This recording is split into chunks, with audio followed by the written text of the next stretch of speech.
In this arena, battles of life and death take place. Fighters are brought here from different corners of the world. They get sponsors, big company CEOs, chairmen, underworld mafias, and plenty of other questionable personalities. Meet this guy first. He's a bit unhinged. No idea who thought bringing him here was a good idea. Then there's this blonde-haired guy. He looks innocent, almost harmless, but he's dangerous. And meet this hot chick. She was brought here so bidders could see just how seriously this place supports equality. And in the middle of all of them stands me, a regular high school student. Now you're probably wondering how everything got so fucked up, and how I ended up stuck in all this. Well, for that we need to go back a few months. I had just returned home from school. When I opened the gate, the house was strangely quiet. Turns out these bastards were hiding inside, waiting for me. One of them attacked me, but obviously, thanks to my plot armor, I didn't feel much pain. With one punch, I killed him. When others attacked, I killed them one by one very efficiently. Seeing this, their boss was scared to death. That's when I found out that before I reached home, he had been torturing my parents with a dry iron because they hadn't paid back their loan to these loan sharks. I picked up the same dry iron and pressed it against the boss's face. Seemed fair enough. After a while, everything calmed down. I rescued my parents and told them that if they didn't want me to fight, they really shouldn't be so poor. Then I suddenly fainted. Later, someone came to the hospital to meet the boss of the loan sharks. He asked who had done this to him. When he found out, he ordered one of his powerful men to kill Sunwoo, meaning to kill me. The doctor overheard everything and ran toward my room. Reaching the door, he looked inside. Sunwoo confronted Black Bear while his drip was still on his hand. Black Bear murmured to himself that he never expected they'd call him over just for some high school punk. He then told Sunwoo not to blame him too much since he have got debt to collect as well. But he told Sunwoo that he's quite an interesting guy because he doesn't seem scared even after looking at him. So he decided to teach Sunwoo what real fear is. But Sunwoo refused to give him the time to land his hit. So he launched a quick, yet fatal jab. But Black Bear was so fast and he knocked Sunwoo down to the ground with just a single slap on the head, just like killing a fly with a bat. Sunwoo went down flat while coughing blood. At the same time, the man on glasses was impressed at how fast Black Bear was, since that much is expected of him. Black Bear said to Sunwoo while smiling, "Kid, no matter how crazy you are, if you run at me head on with your eyes wide open, I can't help but strike you down." But he was surprised when he saw Sunwoo getting up. Sunwoo stood up, cleaned the blood on his mouth, and he told Black Bear that he talk a lot for someone who doesn't have anything. His words really pissed off Black Bear, but Black Bear was more excited at his courage since that's what makes killing fun. The man on glass could feel the pressure from outside. He never expected Black Bear to really want to kill Sunwoo, so he decided to stop him right away. But to his surprise, Sunwoo dodged Black Bear's strike, and he counterattacked with a direct leg kick on his face. The glasses guy couldn't believe his eyes since he had never heard of Black Bear being taken down, but surprisingly enough, Black Bear used his hands to stop himself from falling. The glasses guy was relieved since there is no way Black Bear, known as the physical king even across the country, would go down just like that. Black Bear said to Sunwoo while smiling, "Did you really think I would fall down after being hit by a mere high schooler?" But while he was busy yapping, Sunwoo punched him again, and this time around he was knocked down, with his face directly smashing the ground. The glasses guy deemed such feat to be absolutely impossible, but surprisingly enough, Sunwoo didn't just stop at one punch. He continued punching wisdom into the guy's head, at least breaking some part of his skull bones. But it wasn't fatal enough. Black Bear then grabbed Sunwoo tightly by the waist, catching Sunwoo off guard.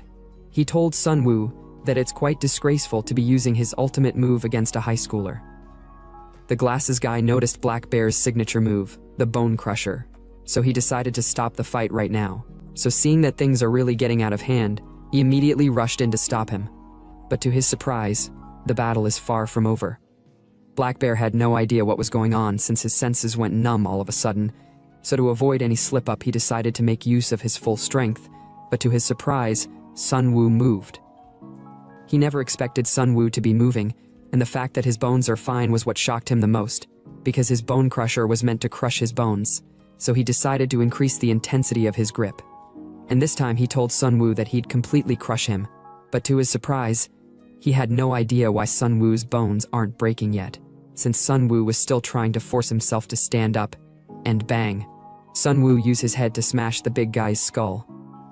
Black Bear immediately loosened his grip due to the heavy impact from the headbutt. He wondered if Sunwoo reinforced his bones with metals or something, but that wasn't all Sunwoo had to offer, and bang again. Another headbutt was gifted to him, completely cracking his skull and shattering his teeth. Sunwoo continued giving him multiple headbutts, smashing his head to paste. The glasses guy immediately told him to stop since he's already unconscious. He then told Sun Woo to calm down for now because if things escalate, it would be troublesome to clean up. And so he made a call that there is a head trauma from a car accident at room 202, building B, so they should come and take care of it. Sun Woo asked the glasses guy who he is, and is he a team with the big guy? But instead of replying, the guy confidently told Sun Woo that he was thinking of teaming up with him. But Sun Woo had no idea what the hell he is talking about. Suddenly, some masked people arrived in the room, and their work was to clean up Black Bear. One of the masked man told the glasses guy that they have confirmed Black Bear's status, so he asked him if they should wrap it up. The guy on glasses asked the man if it would be possible to make sure that Black Bear won't regain consciousness for the time being. The man replied okay, and so they began the cleanup. Sun Woo, while looking weak, said to the glasses guy, "What the hell are you guys?" The glasses guy then gave him a business card, and he told Sun Woo that the contact on the card belongs to someone that can give him what he wants. Sun Woo took the card, but he had no idea what it is about, so the glasses guy told him that all he have to do is fight for the one he serve, but Sun Woo squeezed the card and told him to get lost. He then threw the card into the bin, telling the guy that he's not interested in making money through fighting, and he have no idea what kind of scam he's trying to pull this time. He then walked out of the room. The guy didn't chase after him, but one thing he knew is that thoughts can change any time. Some minutes later, inside the men's toilet, Sun Woo was washing his face. He was like, damn. Even if my life is a mess, I wanted to at least fulfill my mom's wish of never getting into a fight. Suddenly, his father came in and he asked him, what is he doing here? And where does he think he is going in such condition? But Sun Woo angrily said to him, who do you think is responsible for this condition? Why did you do nothing and end up with a huge debt despite you being a boxing champion who even had offers? Or are you telling me that your champion pride is too great for a local boxing gym? I don't even know why you got kicked out of the national team, but is that worthless pride of yours more important than a weak and sick mom? His father was unable to reply. He then left the toilet. On his way, he told Sun Woo not to think about going anywhere, so he should just stay in the hospital. A minute after his father left, he suddenly felt dizzy, so he sat down on the ground since he almost fell. He had no idea what caused the sudden dizziness and headache, so he wondered if it was as a result of not sleeping enough lately, but he deemed that not to be the case. He said to himself that his head always hurts whenever he sees his dad since he hate him. He hate him for the fact that he's always bringing home less than a week's worth of living expenses while being plagued with injuries, and always bowing down to the parents of the bullies he fought with. He really don't want to rely on his dad for anything because he don't want to believe his dad thinks he has done everything he needed to do. But he feels like he's sinking into a pit, because as a high schooler who can't even board a deep-sea fishing boat, changing his life is impossible, and he can't even earn enough for daily expenses. Even while he was working hard trying to pay his daily expenses, his company delivering bike was destroyed since he refused to play with his school bullies, and thanks to those damn bullies. His debt to his dad just keep growing, and he can't leave home and abandon his mom. That's why his life is in a pit. But to his surprise, he woke up in the hospital's bed.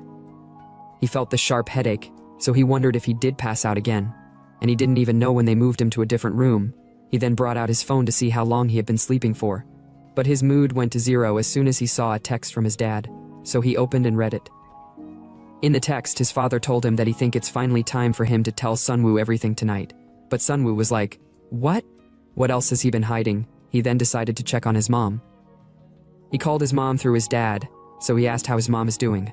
But to his surprise, his dad told him not to go home since there are gangsters hiding there, so it's too dangerous. He told Sun Woo to stay in the hospital since he was the one who moved him to a different hospital room under different name, so he should be safe there. But Sun Woo panically asked him where his mom is. His dad told him that his mom is hiding near the police station in a motel, so he shouldn't worry about her. And since he can't stay on the phone for long, he told Sun Woo not to move around for the time being. And so he hung up the phone. After a moment of silence, Sun Woo blamed himself for all that's happening, because if only he hadn't messed with those gangsters, things wouldn't have gotten so bad, and so he decided to find his mom first. But as he was about running out, he received a call from his dad. He picked the call, but the person that was on the phone wasn't his dad. The person then asked Sun Woo if he is the son of Mr. Kang. Sun Woo replied, yes, but who are you? The person then panically told Sun Woo that things is really bad since his dad fell and is unconscious. The situation was really bad since it seems like his dad fell down due to work accident, with multiple broken bones and ribs. Some hours later, at the intensive care unit, Sun Woo was looking at his father, who was heavily injured, hospitalized, and unconscious. The doctor in charge of his father's treatment told him that the surgery is very difficult. The surgery fees alone would exceed 100 million won, and after the surgery, there would be years of expensive treatment and rehabilitation costs. After hearing the news and cost of everything, Sun Woo broke down in tears since he had no idea what to do, nor where to start from to get such a huge amount of money for his dad's medical expenses. But he suddenly remembered throwing the red business card into the bin, so he hurriedly went out to go search for it in the previous room he was treated, and after running for some minutes, he arrived at room 202. But to his surprise, there was nothing in the bin since it seems like it's been disposed, so he broke down in tears, blaming himself for all that have happened. He apologized to his father while crying since there is nothing he can do. At that moment of grief, he said while crying that it would have been better if he had just died, but suddenly, the man on glasses arrived. And he asked Sun Woo if by any chance he's looking for the red business card, so he asked Sun Woo if he have changed his mind. Sun Woo immediately asked him how much can he offer. The guy replied while touching his glasses, at least 10 billion won if he win, and even if he don't win, as long as he gain popularity, he can earn a lot of money. So he asked Sun Woo if he's interested in working with them. At another scene inside an office, the guy on glasses gave Sun Woo contract to sign. He told Sun Woo to take his time reading it, and he should sign when he's ready. Sun Woo picked the documents. He saw fighting ward written on the contract, so he was curious as to what it was. The guy told him that it's a secret underground fighting tournament where fighters with monstrous physical abilities provided by various doping drugs from the hospital compete. Sun Woo was surprised to hear that they're doping, but he told the guy that he don't do that kind of stuff. But the guy still decided to show him the doping drugs. He told Sun Woo that it isn't just a simple doping drug. Depending on the type, it can even make an old man on the brink of death monstrously strong. Of course, doping is optional, not mandatory. Sun Woo was like, "Wait, who exactly are you?"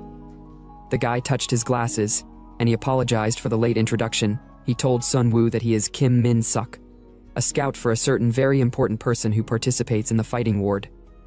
As a means of reference, we would be calling the guy Kim. Sun Woo had no idea what kind of scout he is, but Kim told him that the important thing right now is the doping, and not his identity. He told Sun Woo that there hasn't been a single fighter who has won without doping, but Sun Woo was still insistent on not doing doping. So Kim told him that he won't talk about doping anymore, since he would hear more about it once he entered the arena. Sun Woo was like, "This guy isn't listening to me at all, I am not interested in doping." Kim decided to tell Sun Woo how things work in the fighting ward. So he told Sun Woo that if he passed the tournament and make it into the top 20, he'd get to choose a sponsor. At that point, he can choose the very important person he represents as his sponsor, and run with them all the way to victory. It's that simple. Sun Woo told him that he get all the shit he's saying, so he should just give him the money since that's all he need. But Kim told him that what he is requesting for would be a problem, because he can only get paid through the tournament. Sun Woo was pissed. He angrily lashed out. He was like, "Are you kidding me right now? Then why should I even work with you if I can't receive a payment as an assurance?" But Kim told him to calm down. He said to Sun Woo, "You need money for your parents' surgery and to keep them safe, right?" Sun Woo surprisingly asked him how he knew about that, but Kim didn't reply. Rather, he told Sun Woo that as long as he fight for his boss, they'll take care of his parents' safety, their surgery and treatment costs, and even keep the debt collectors at bay. Sun Woo was moved by his words, so he said to Kim, "How can I trust you?" But while talking, he suddenly received a call from his mom. He picked the call and immediately asked her if something is wrong. His mother told him that she heard he paid for his dad's hospital fees, and he even sent over bodyguards. Sun Woo was surprised himself since he had no idea when he did all that, but Kim told him that he can rest easy since a safe home have already been prepared for his parents. He said to Sun Woo, "Honestly, we don't have any other options besides you." Sun Woo decided to play along. He told his mom that those people are the ones he sent, she should just do as they say and he'd soon come over. So he told her that he'd call her back later, and he ended the call. He then seriously said to Kim, "What is at stake for the prize to be 10 billion won?" Kim replied. He told Sun Woo that 10 billion is just the base prize. Depending on how much people bet on him, the total can increase. One winner even took home over 15 billion won. Sun Woo deemed that to be an insane amount. Kim told him that it's also possible for him to earn that because compared to the bets placed on fighters, it's actually quite small. But he told him that there are also disadvantages, he said. Many contestants either become disabled or lose their lives. In fact, only 10% of the contestants from the previous tournament walked out unarmed. Sun Woo was like, That's insane, how can so many people die and it isn't known to the public? Kim said, it's precisely because so many die that the secret is kept. And once you sign this documents, the first thing we do is create a death alibi. What he said came as a huge surprise to Sunwoo. He told Sunwoo that the hospital hosts the tournament because it's the best place to create a death alibi. Kim added, you could also participate by getting caught on camera in a specific location, or making a purchase under your own name to create your own death alibi. After that, there is no death they can't fake, whether it's disappearance, a fall, illness, or a drug side effects. Sunwoo then said, and what if I report this also? Why are you telling me all this? Kim replied, it's not hard to paint you as a crazy drug addict, or do you think anyone would believe a crazy person reporting a tournament that doesn't exist?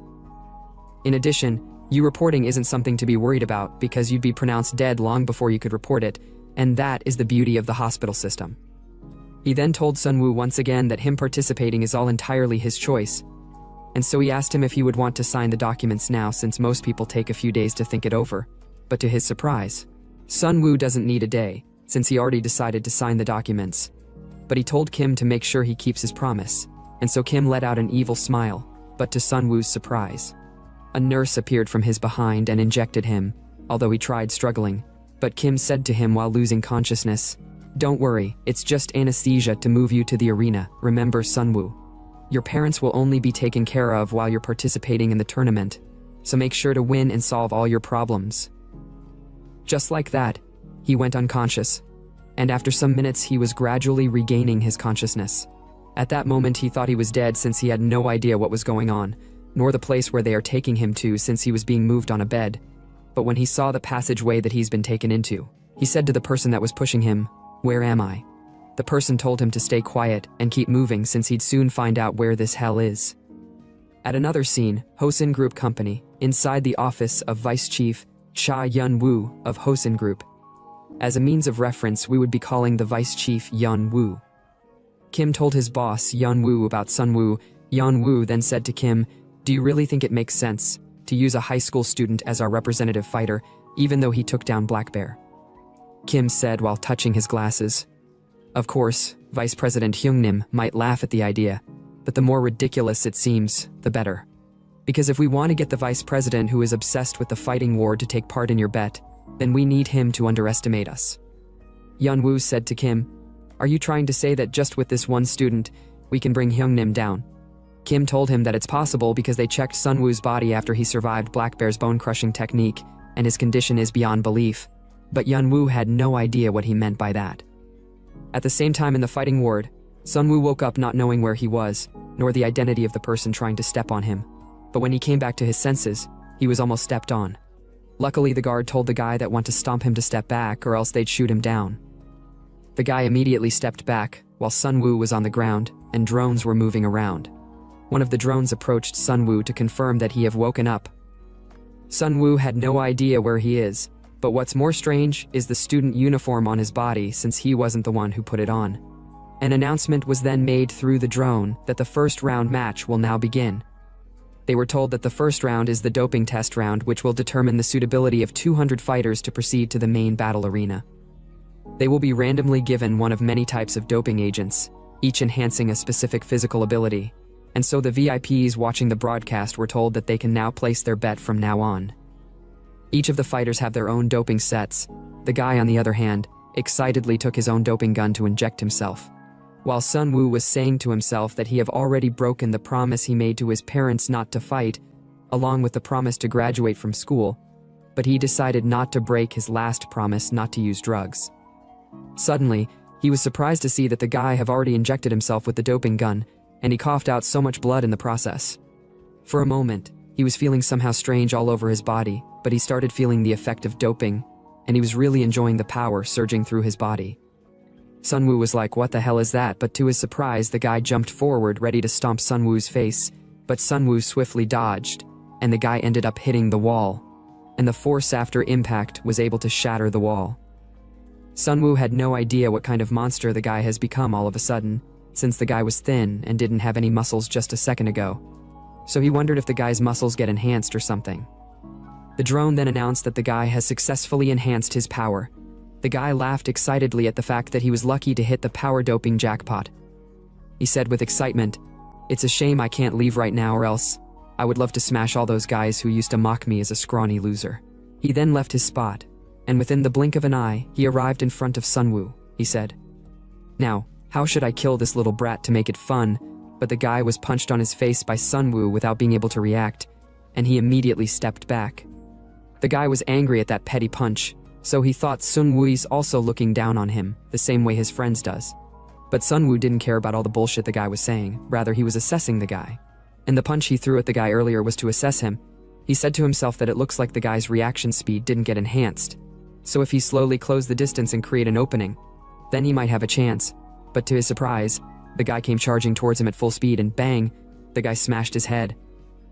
At that moment, Sunwoo knew that he won't be able to keep up with such a monster, so he decided to somehow aim for the guy's face. He then skillfully tried to regain his balance mid-air, but the guy punched the shit out of him, making him to cough out blood in the process. The guy didn't let Sunwoo to catch his breath, and while Sunwoo is yet to recover from the first blow, he grabbed his legs mid-air and he excitedly slammed him on the ground. He told Sunwoo with excitement that he don't even need to watch his movements, since he just need to push through with brute strength.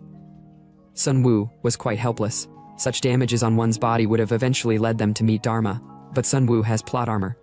The guy was laughing with excitement while telling Sunwoo that crushing him feels amazing.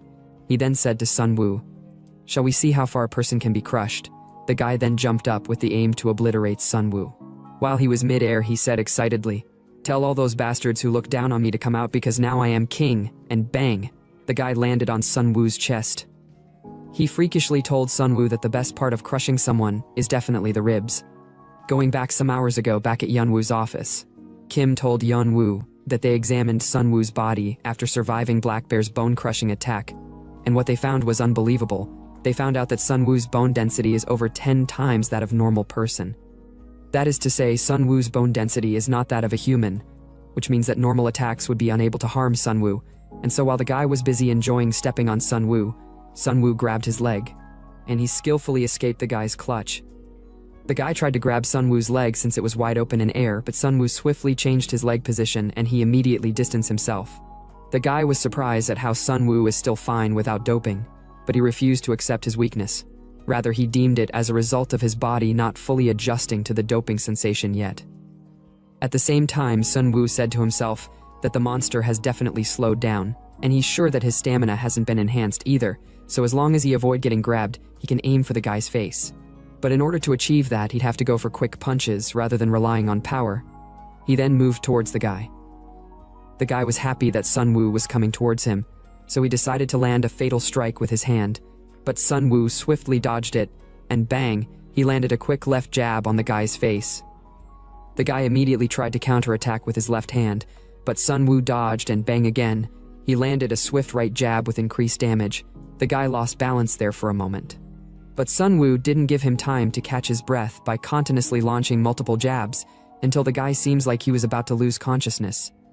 Sunwoo, who saw this golden opportunity, decided to end the fight by landing just one big blow, and as he was about to land that big hit, the guy regained his consciousness, and he grabbed Sunwoo's hands while smiling, as if he has been waiting for this moment. He mockingly said to Sunwoo, "I have finally got you. You were so excited not even realizing that I let you hit me on purpose." But Sunwoo said to him, "What made you think that I didn't let you grab me on purpose?"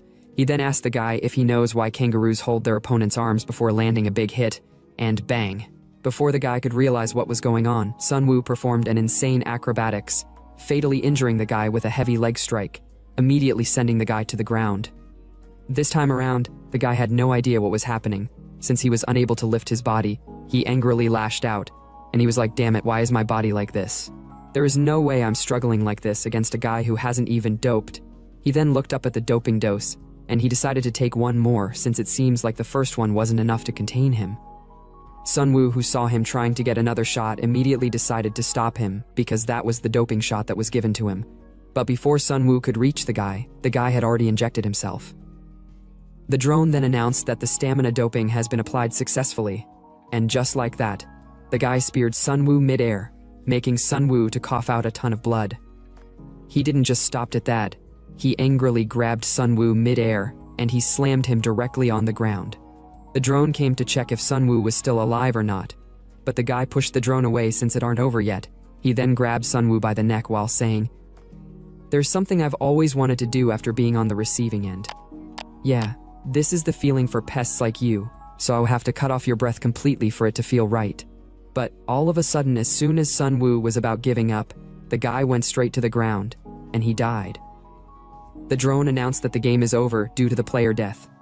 Yeonwoo, who was watching the fight, had no idea what happened, nor how the guy died, but Kim told him that the guy died due to overdose of doping. He touched his glasses and he said, "The survival rate when attempting 2 different doping at once is less than 0.5%, and since the guy had already successfully undergone power doping, and he was injected with stamina doping, he was bound to die." Yeonwoo was like, "Well, I have to admit, you're lucky since your opponent chose to die on his own." Kim said to him, "Maybe I am lucky, but calling it just luck doesn't quite fit, since Sunwoo's body is unusually strange." But Yeonwoo told him that there's nothing strange, except for the fact that his body don't break easily. He then said, "You know too well that this place is filled with even crazier monsters." But Kim told him that Sunwoo is quite different because with the doping abilities they have, they can enhance muscles, organs, hormones. Anything can be enhanced except for one thing that can't be enhanced, which is bone, so there is definitely some special secret behind this, and that's what makes Sunwoo to be special. Yeonwoo said, "We'll see how effective his bones are once he enters the main round." He then asked Kim what's the next step forward. Kim replied while touching his glasses again, since Sunwoo passed the doping round test, he'd receive urgent treatment first, and then he'd meet the surviving monsters, who may have acquired all sorts of powers in the same place. Some minutes later, in the fighting ward treatment room, Sunwoo sat down while saying to himself with a worried look that the guy really died because of him. But he decided not to have such a weak mindset since he was the one that almost died while only trying to knock the guy down, and so he needed to do everything possible, since he is the only one who can save his mom and dad. While he was in daze, the drone approached him and it announced that all players who have passed the round are ready. Now they should all move to the lobby. One of the attendants there told him that from now on, the guide will explain everything he's curious about, and he'd be fine as long as he follow the guide. He was also warned not to do anything foolish since all the guides are equipped with lethal weapons, and so he was being led to the lobby by the drone, which is acting as his guide. While walking, he wondered where the heck is the place. Maybe it's some kind of underground cave. He said to himself that they're really making sure that they don't even think about escaping. He was like, "Damn, I wish I could at least call to check if mom's okay." So he decided to survive no matter what, because at least they promised that his mom and dad would be safe as long as he's participating in the fight. But he was quite worried since the fight here is nothing like the fights he imagined. Outside, people thought he was a terrifying monster, but in here, even street punks are on another level, so he wondered just how much worse are the monsters gathered in the lobby. The guide told him that he have arrived at the player lobby, so the door opened and he walked inside. An announcement was made that all players have entered the lobby, so they will start the game with 124 participants. They were all told to gather in front of the monitor for the briefing that is about to begin shortly. Sunwoo said to himself, "What the hell are these monsters? They're on a whole different level from the ones he met in the first round." So he decided to stay under the radar until the official match starts if he want to avoid unnecessary injuries from pointless fight. But surprisingly enough, someone approached him. The person said to Sunwoo, "Hey, high school kid, how did you even make it here? Should this big bro play with you for a bit?" Sunwoo was like, "Damn, I can't stay unnoticed with this uniform," so he wished that they should start the briefing already since he doesn't want to be involved in any unnecessary fight. At the same time, the other group of guys that looked like a clown and a crab were laughing. The clown guy said to the crab guy, he heard that the high school kid qualified because his opponent overdosed on his own doping in the first round. The crab guy was like, "So he hasn't even doped yet?" The clown guy added, "Seeing that they put him in his school uniform means that the rich guys probably wanted some pathetic spectacle." The crab guy then decided to have some fun with Sunwoo because he is bored, but the clown guy panically told him to keep his head down and walk away, since it looks like someone else already has their eyes on him. Someone then called Sunwoo from behind. The person said to Sunwoo, "You should answer when someone asks if you want to play." He then placed his hand on Sunwoo's head. He told him that he'd kill him if he don't answer.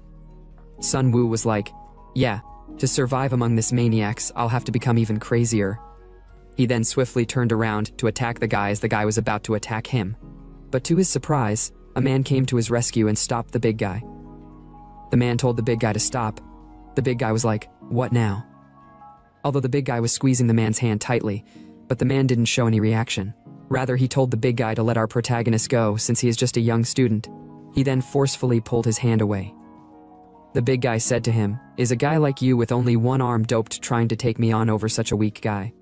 Sunwoo was really getting pissed by the guy's word, but he decided to pretend not to notice since it's better than getting injured unnecessarily. The big guy then decided to kill the man on spot. Sunwoo was the kind of guy that won't just stay still when he's being bullied, but to his biggest surprise he heard a gunshot from the drone. And the person that was taken down was the big guy. An announcement was made through the drone that the briefing is about to begin, so anyone who inflicts harm outside of the designated schedule will be executed immediately. Sunwoo was like, "Damn, they kill people this easily without even a warning. Can anyone really survive in here?" But to his surprise, an announcement was made by a masked person through the screen with vigor. The person said to them, "Congratulations to those who survived. The doping test round you just completed was an event where as long as you survived, there were no eliminations, but from now on, losing a round means elimination. And by elimination we mean becoming incapacitated for further combat, but despite that, we know that the reason you are all here is for the grand prize of 10 billion won."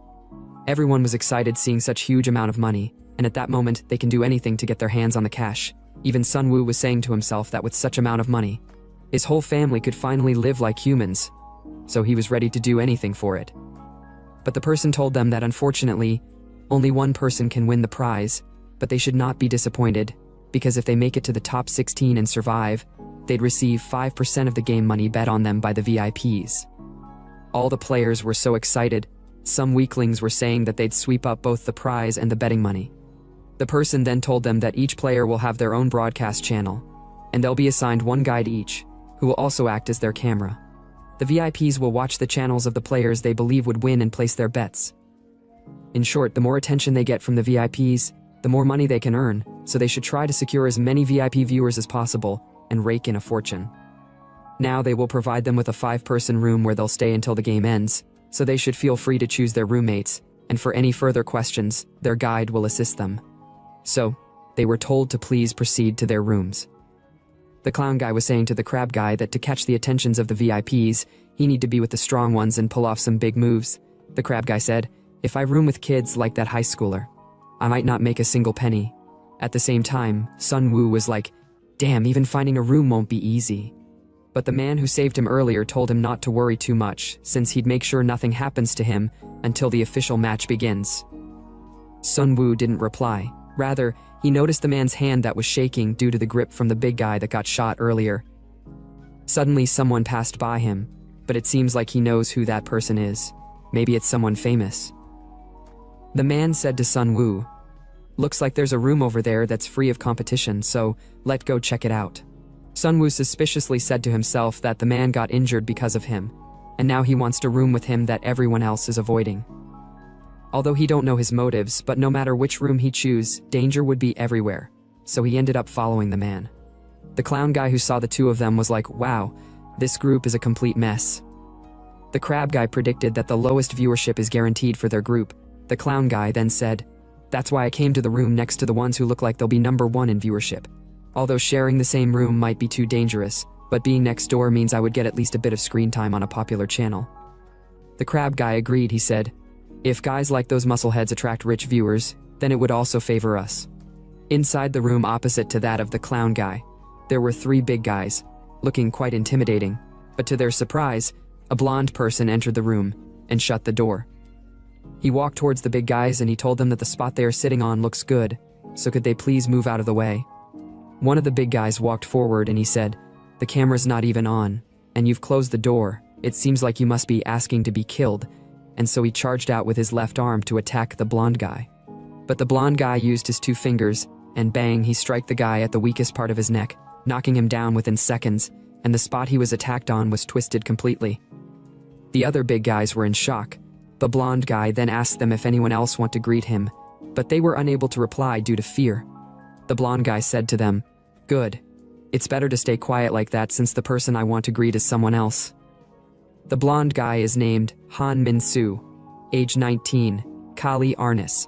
As a means of reference, we would be calling the blonde guy Min-soo. Some hours later, on a bridge, inside a car, Kim told Yeonwoo that there's information that the first vice president will team up with Choi Ma-chun, the previous tournament champion again. Yeonwoo was like, "Damn, of course he's gonna use him. And there is no one that can win him, unlike me, whose alternative is just a high schooler. Kim said to him, if Sunwoo can make it to the top 16, he'd be able to undergo the second doping round. There's a high chance he'd achieve the highest level of enhancement with his body, since his bones are already 10 times stronger than a regular person. And if he succeeds with additional doping, they could see the birth of a record-breaking monster, but Yun-woo told him that for them to see that happen, they'd first need to keep him on their side, since he's worried other VIPs might try to snatch him away. But Kim said to him, I don't think we need to worry about that for now, because the members of the 5-person room that Sunwoo entered are the 5 fighters with the lowest viewership ratings from the doping test round. Back at the fighting ward, Sunwoo entered his room with the man. The man worriedly told him that it won't be easy to gain viewership because the audience would flock to fighters they think will win. And now, one of the people in the room is the only female fighter, and her chance of winning are rated low. The girl name is Amanda Grock, 23 years old, capoeira, jiu-jitsu. Another one is the smallest fighter in the competition, Kim Minho, 25 years old, boxing, and the last one is Minon, 28 years old. Sunwoo and the man were in disbelief at how miserable the guy was, since it seems like he was trying to touch his elbow with his tongue. Their camera surrounded them. The man told Sunwoo that it seems like the guides had started filming, so they'd need to draw the VIP's attention to the room to collect betting money. The man then stretched out his hand. He turned upside down with one hand, and he started performing to impress the viewers. Sunwoo was like, that doesn't seem like it'll do the trick. But to his surprise, Amanda stood up, and she placed her finger into the ground, lifting up her entire body. Sunwoo couldn't believe that someone is able to lift their entire body with just one finger without momentum, and so the man and Amanda started competing on who's the fastest. Minho told them that showing off strength is for fools. He then zoomed forward and back at full speed, and on the other side, Menon finally touched his elbow with his tongue. Everyone was doing one thing or the other to catch the attention of the audience. Sunwoo was like, what? What is this? It seems amazing, but why do I feel like an idiot watching this? But to his surprise, an announcement appeared on screen. It was announced that the 124-person tournament bracket is now complete. They were all surprised to see who they would be fighting against, and Sunwoo would be fighting against a guy named Kai. At another scene, Hosen Group, Yun-woo asked Kim if the guy named Kai is really that great after seeing the list of fighters.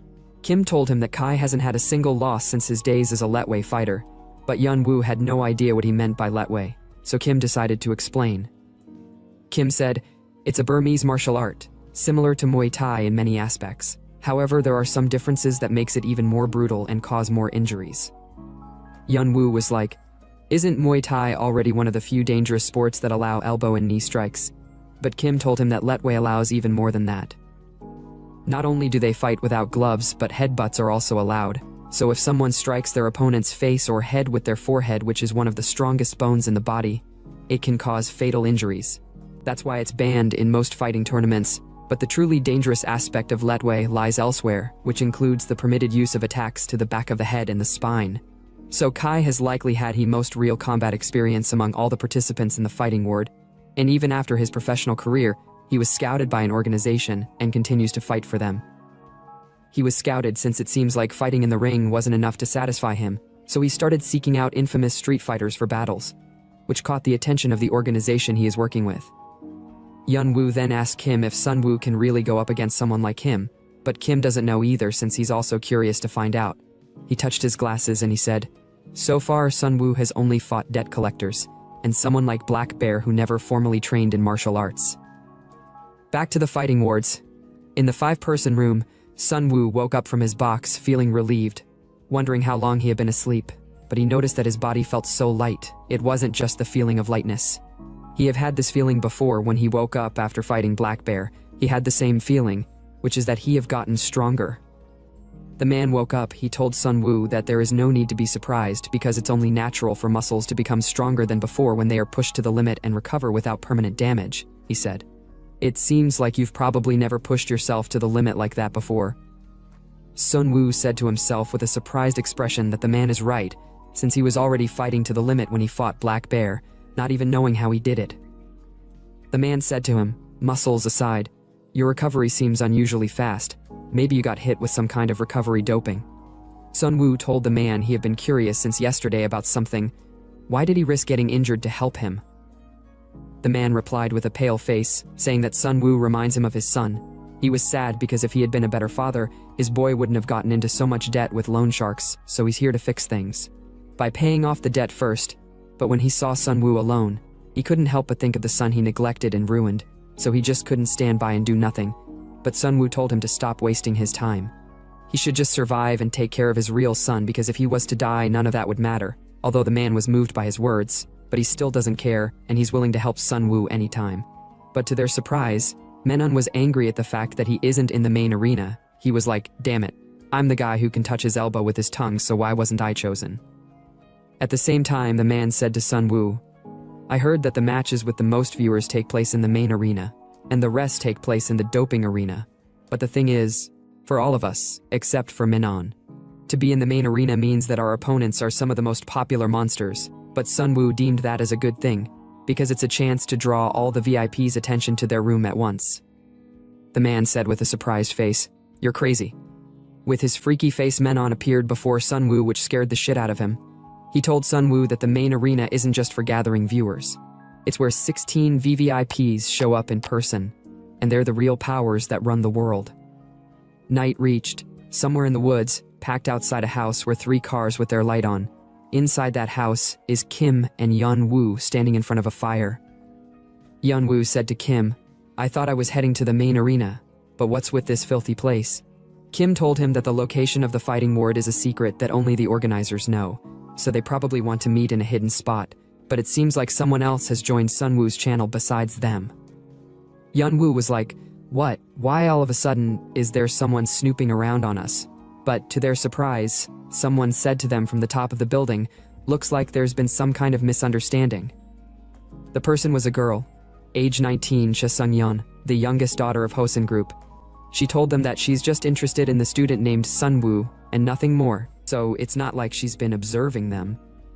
Yeonwoo was really pissed at the fact that it hasn't been long since they kicked him out of the company, and now they're following him here like rats. Kim then said, It seems like the young lady had taken a keen interest in the boss, and since it seems like she got ulterior motives. Yeonwoo told her that it's best she just quietly leave since whatever she's plotting won't work, but to their surprise, a drone and a car came to pick them up, guiding them to the fighting ward's main arena. If you enjoyed this series, don't forget to break the like, subscribe, and notification button. You can also comment your review about this recap to help the channel grow. As soon as the masked guards arrived with a car, aided by the drone, they were taken to the main arena of the fighting ward. Some unknown time later, they arrived at the ward and were told to remove their blindfolds. Sunyeon was the first to take off her blindfold as she arrived in her own room. The light from the arena was very bright, so she had to close one eye to adjust to the brightness. All the while wondering what kind of place this was, since the arena was much bigger than she had imagined. Her guard informed her that what she saw below was the main arena, and that she had come to one of the 16 VVIP rooms. She commented that she had finally arrived at the playground of the big shots. In another room, Yeonwoo sat with his legs crossed, commenting that the arena was larger than he had expected. From now on, we will refer to the glasses-wearing guy as Min-seok. Min-seok took out his tablet, telling Yeonwoo that after the current match ends, the match involving student Kang Seon-woon, the protagonist from room 10, would begin. While he was talking, Yeonwoo was startled by a loud impact from the arena, caused by a small guy who slammed his much larger opponent directly into the wall, grabbing him by the neck with one hand. Still shocked, Yeonwoo asked what kind of monster that was. Min-seok informed him that the guy's name was Han Min-soo, and that he had never expected there to be someone the same age as our protagonist. Yeonwoo was surprised that another high school student was participating in the fight, but Min-seok clarified that Han Min-soo wasn't technically a student, as he had dropped out of school. After looking further into his data and adjusting his glasses, Min-seok remarked that the school must be strange, since 2 monsters had come from there. Yeonwoo was confused, so Min-seok explained that Han Min-soo attended the same school as the protagonist. Han Min-soo defeated his opponent with little effort. The drone then arrived, announcing that the match between room 9 and room 20 had ended with player Han Min-soo's victory. Next, they would start the match between room 10 and room 3, and the participating players were asked to enter the arena. The players from room 10 entered and were shocked by what they saw. Park Woo-sik, astonished, commented that the scale of the arena was completely different from the first round. A drone approached them, informing player Kim Min-ho and the members of room 10 to wait here. Min-ho entered through the arena entrance, exhaling deeply, stretching his wrist, and clenching his fist. The drone instructed the players who had finished their match to exit the arena. Min-ho sensed something was wrong as he got closer to Han Min-soo. Woo-sik commented that Min-ho seemed tense, but suddenly, To Sunwoo's surprise, something flew past him, piercing the wall. Shocked, he looked back, wondering where the projectile had come from. Though Sunwoo didn't see it, or know who threw it, Minho clearly saw it. He witnessed Han Min-soo casually flicking his head and throwing a stone at Sunwoo, so fast that Sunwoo only noticed after it had pierced the wall. It was such an insane feat, moving at a speed almost no one could notice. As Han Min-soo walked past him, he remarked that Minho's high school teammate must be pretty arrogant, but Minho responded that he wasn't so sure about that. Han Min-soo didn't understand what Minho meant, but as soon as Minho faced him, he stepped back and took a defensive stance. Woo-sik was surprised, questioning what had gotten into Minho. Amanda, observing the situation, said Minho wouldn't have gone into defensive mode without reason. He was sensitive enough to pick up on even the smallest intentions, especially with the killing intent Han Min-soo was exuding. Without saying much, Han Min-soo left the room, leaving Minho dumbfounded. Minho couldn't believe he was so overwhelmed by Han Min-soo's killing intent that he began imagining things. At that moment, he felt that Han Min-soo could kill him in an instant. Frustrated, Minho questioned if he was really that weak, and how he could possibly get revenge in this state. While he was dazed, his opponent, FaZe, 31 years old and a wrestling specialist, approached and called out to him, asking what he was looking at. In one of the VVIP rooms, Wang Gu-sun, the president of Snugon Hotel, sat with a drink in hand. He commented that FaZe was scouted for his wrestling skills, but doubted his strength, as wrestling doesn't involve fighting techniques. His attendant warned him not to underestimate a wrestler. No matter how skilled a striker you are, if a wrestler gets you on the ground, it's game over. Once you're caught, there's no escaping throws, joint locks, or pins. That's why many top MMA fighters come from wrestling backgrounds. Even if you can fight with your fists, it's almost impossible to beat an opponent who uses their entire body weight to pin you down, especially if that opponent is a wrestler. With FaZe's build and physicality, it's a no-brainer. The drone announced that the players were ready, and the match between Minho and FaZe was about to begin. Minho took his boxing stance, showing no fear in his eyes, causing FaZe to wonder what he was up to. Mocking him, FaZe questioned if Minho was just a boxing rookie and commented that, judging by Minho's look, he had probably never fought without gloves before. Too bad your first opponent is me, and bang. Before he knew it, Minho punched him directly in the eye while he was still talking. FaZe stumbled backward, screaming in pain from his injured eye. Confident, Minho retorted, "Who said I was a weakling?" Breathing heavily, FaZe told himself to focus, even if it was with one eye. But while he was trying to regain his composure, Minho refused to give him any time. Minho moved too quickly toward FaZe's injured eye, making it difficult for him to keep up. Bang! Minho punched him again in the same spot, this time with his left hand. Before FaZe could regain his balance, Minho hit him again, this time with his right. Furious, FaZe tried to grab Minho, but Minho was too fast, launching 3 swift punches. One to the injured eye, one to the stomach, and one to the chest. FaZe was struggling. Initially, he could manage with one eye, but now, with blood clouding his vision, he couldn't see clearly at all. Woo-sik wondered aloud if Minho was going to finish FaZe off already. Amanda disagreed, saying FaZe had begun blocking the attacks. Her observation was accurate. FaZe was now blocking Minho's strikes. Surprisingly, Minho felt a premonition that FaZe was about to grab him, so he quickly distanced himself. Worried, Minho wondered why he was seeing things wrong when he was the one attacking. Even FaZe seemed unsure of what was happening. FaZe commented that after his remaining eye starts to see clearly again, he feels goosebumps from the tip of his head to the tip of his toes. Taking a deep breath, FaZe calmed himself and decided to trust the sensation running through his body by closing his eyes. Minho had no idea what FaZe was doing or why he had shut his eyes. Though he didn't know what trick FaZe was planning, Minho believed the match was over.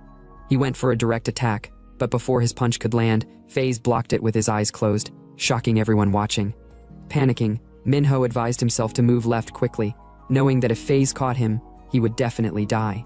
But just as he tried to shift, FaZe reacted to his movement. To Minho's shock, FaZe grabbed him and slammed him to the ground, performing a perfect hip throw. Woo-sik was stunned by the sudden change in outcome. Gu-sun was elated, laughing as he commented that FaZe had become stronger after getting injured. His attendant noted that losing his sight had triggered a sensory awakening in FaZe. Back in the arena, Minho lay knocked out cold on the ground. FaZe approached, thanking Minho for helping him discover his true power after losing sight in one eye. But while he was busy gloating, he didn't expect Minho to still be conscious. Bang! Minho struck again, taking out FaZe's other eye. Grabbing his face in agony, FaZe screamed as he fell to the ground. Shocked, Gu-sun exclaimed in worry. Sensory awareness or not, what can FaZe do if he loses both eyes? While FaZe was still screaming in pain, Wusik happily voiced that he never expected Minho to still be fine after being attacked like that. Though he didn't know what was going on, he thought that if Minho turned the match around, things might end well. In the VVIP room, however, the attendant told Gu-sun not to worry because Minho wouldn't win, as he wasn't even fully conscious. Gu-sun was surprised, as it seemed the punch Minho threw at FaZe's eye had been done unconsciously. At the same time, Amanda commented that Minho had better get his mind back quickly before FaZe finds him, even without his eyes. FaZe stood up, shaking all over, angry that he couldn't see ahead since both of his eyes were gone. Suddenly, he felt strange. It was as if he was one with his surroundings. Though he had no idea what was happening, he could perceive the smell of sand on the floor, the sound of his opponent's breathing, and even subtle pressure changes on his skin. Now he could even see behind him. At that moment, he realized how crazy the effect of doping was. Laughing excitedly, he commented that he had been disappointed at first, thinking the doping wasn't for strength, but now, he considered it the best doping ever, continuously strengthening him. As a token of gratitude for taking both his eyes, he decided to ensure Minho would rest for good and lunged at the unconscious Minho. Meanwhile, while unconscious, Minho struggled to wake up from his dream world, but his body wouldn't listen. He was trapped in a memory of when he found his brother dead, with a broken leg and multiple fractured injuries. Angered and pained by his brother's death, he swore to find the bastard responsible. During his grief, a bulky man had approached him with a red envelope, telling him that if he wanted to find his brother's killer, he should come to the location in the envelope. And so, Minho had ended up in the fighting ward to seek justice. Still unconscious, FaZe jumped toward him, elbow ready to strike his face and send him to meet Yama. But Minho woke up. Surprisingly, he realized FaZe wasn't moving slowly, but rather he had become too fast. Bang! FaZe slammed his elbow into the ground with incredible force, shattering it on impact, but Minho had escaped the attack. The audience was shocked, unsure of what just happened, and even FaZe was confused as to when Minho had escaped. Breathing heavily, Minho told FaZe that thanks to his long explanation about his senses, he had been able to fully recover after a good rest. FaZe realized Minho wasn't lying. Minho had gotten faster. Minho took a boxing stance and told FaZe to catch up if he could. Deciding to test FaZe, Minho activated level 1 of his speed boost to see how far FaZe could keep up. As Minho approached at incredible speed, ready to strike, it seemed like FaZe was unaware of his attacks, but to Minho's surprise, FaZe blocked his punch. Shocked, Minho wondered if it was just luck, so he threw another punch to confirm. As expected, it wasn't luck. FaZe blocked the second punch too. Frustrated, Minho increased his speed level and attempted a quick right jab, but FaZe dodged by leaning back. Minho was baffled, unsure how FaZe was dodging and blocking his attacks.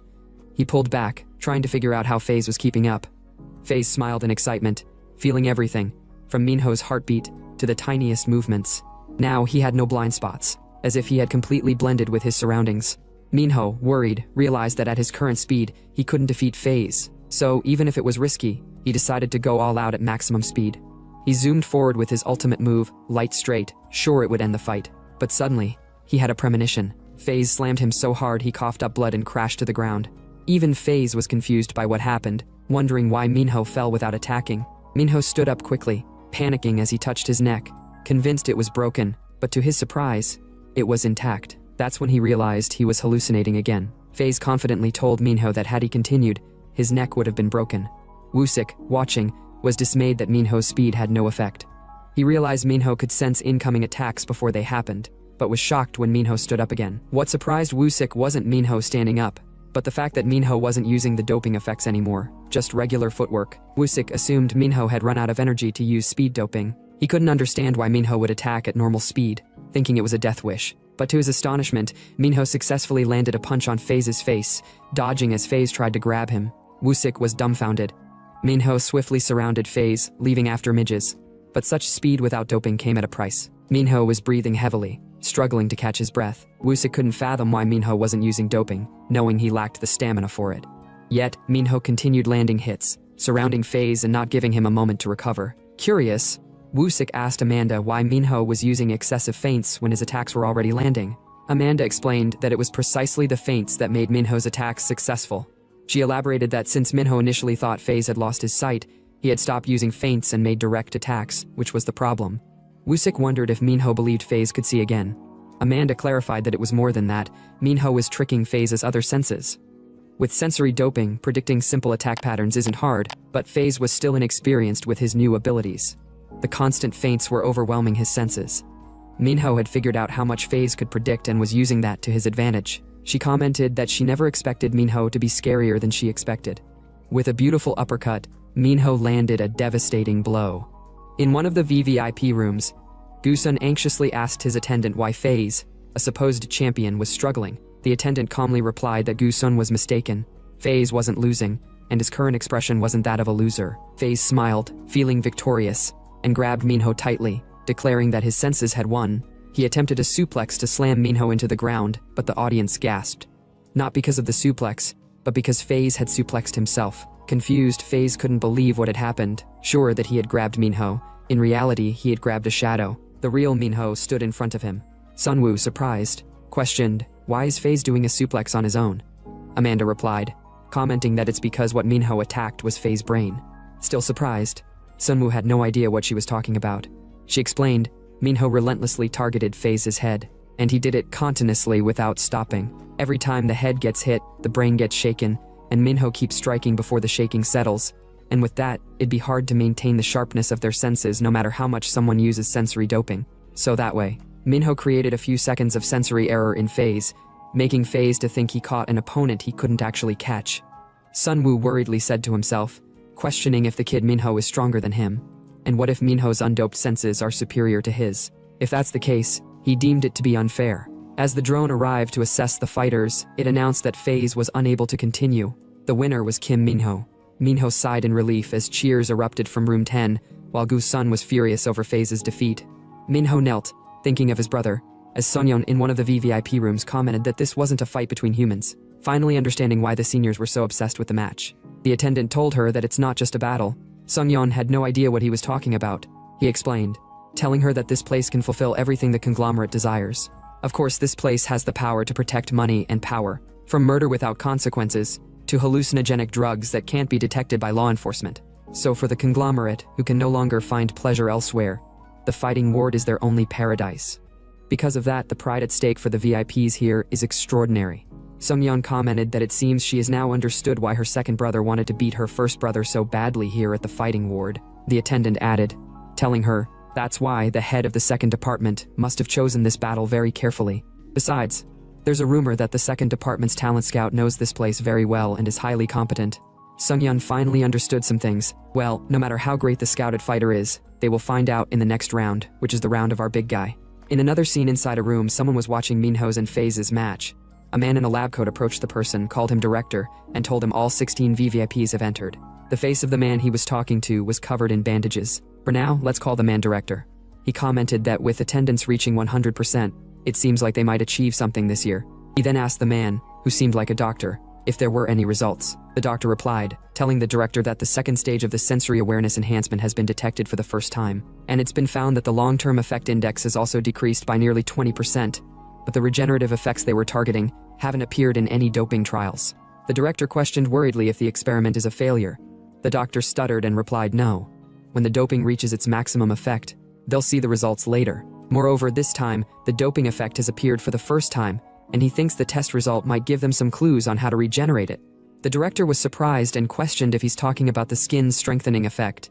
He then asked when he could check it. The doctor replied, in just a moment, because the next fighter in the main arena is Kai. In another scene, Sunwoo was stretching, preparing for his battle. Woosik advised him to just give up if he thought it was too tough, but Sunwoo told him that won't happen, and it shouldn't happen either. Woosik questioned if Sunwoo is not afraid since he does not look nervous at all. Sunwoo confidently replied, not at all. His response surprised Woosik. Woosik commented, looking surprised, that Sunwoo is a really strange person. The drone approached them, telling player Sunwoo to please enter the arena. As Sunwoo was leaving the room, he wondered since when did he stop feeling fear. He recalled when he was very young. He experienced many incidents that made people think twice. He always survived, even in situations where it wouldn't be surprising if he died. At first, he was so shocked that he cried, but after going through such dangerous ordeals for several years, he didn't care about anything, even if he was in a dangerous situation. This made many bullies relentlessly bother him because he wasn't afraid, but whatever happened to him, he didn't feel scared. In fact, it was the bullies who became more terrified, and the only thing he's afraid of now is the safety of his family. He then went out to challenge his opponent, Kai, the kind of opponent he didn't want to face, and now he stood in front of him, looking all confident. Yun Woo, in the VIP room, commented that this is just the beginning. He then asked Min Sik what kind of doping Kai is using. Min Seok adjusted his glasses as usual. He replied, "Skin strengthening," though it's his first time seeing skin strengthening doping. Yun Woo asked Min Seok how skin strengthening can help in a fight. Min Seok replied while going through his tab, commenting that it seems to help a lot because all the opponents that Kai had fought against so far had suffered tears on their skin and muscles. Yun Woo was surprised by what he said. Since he strengthened his skin, how does his opponent's body tear apart?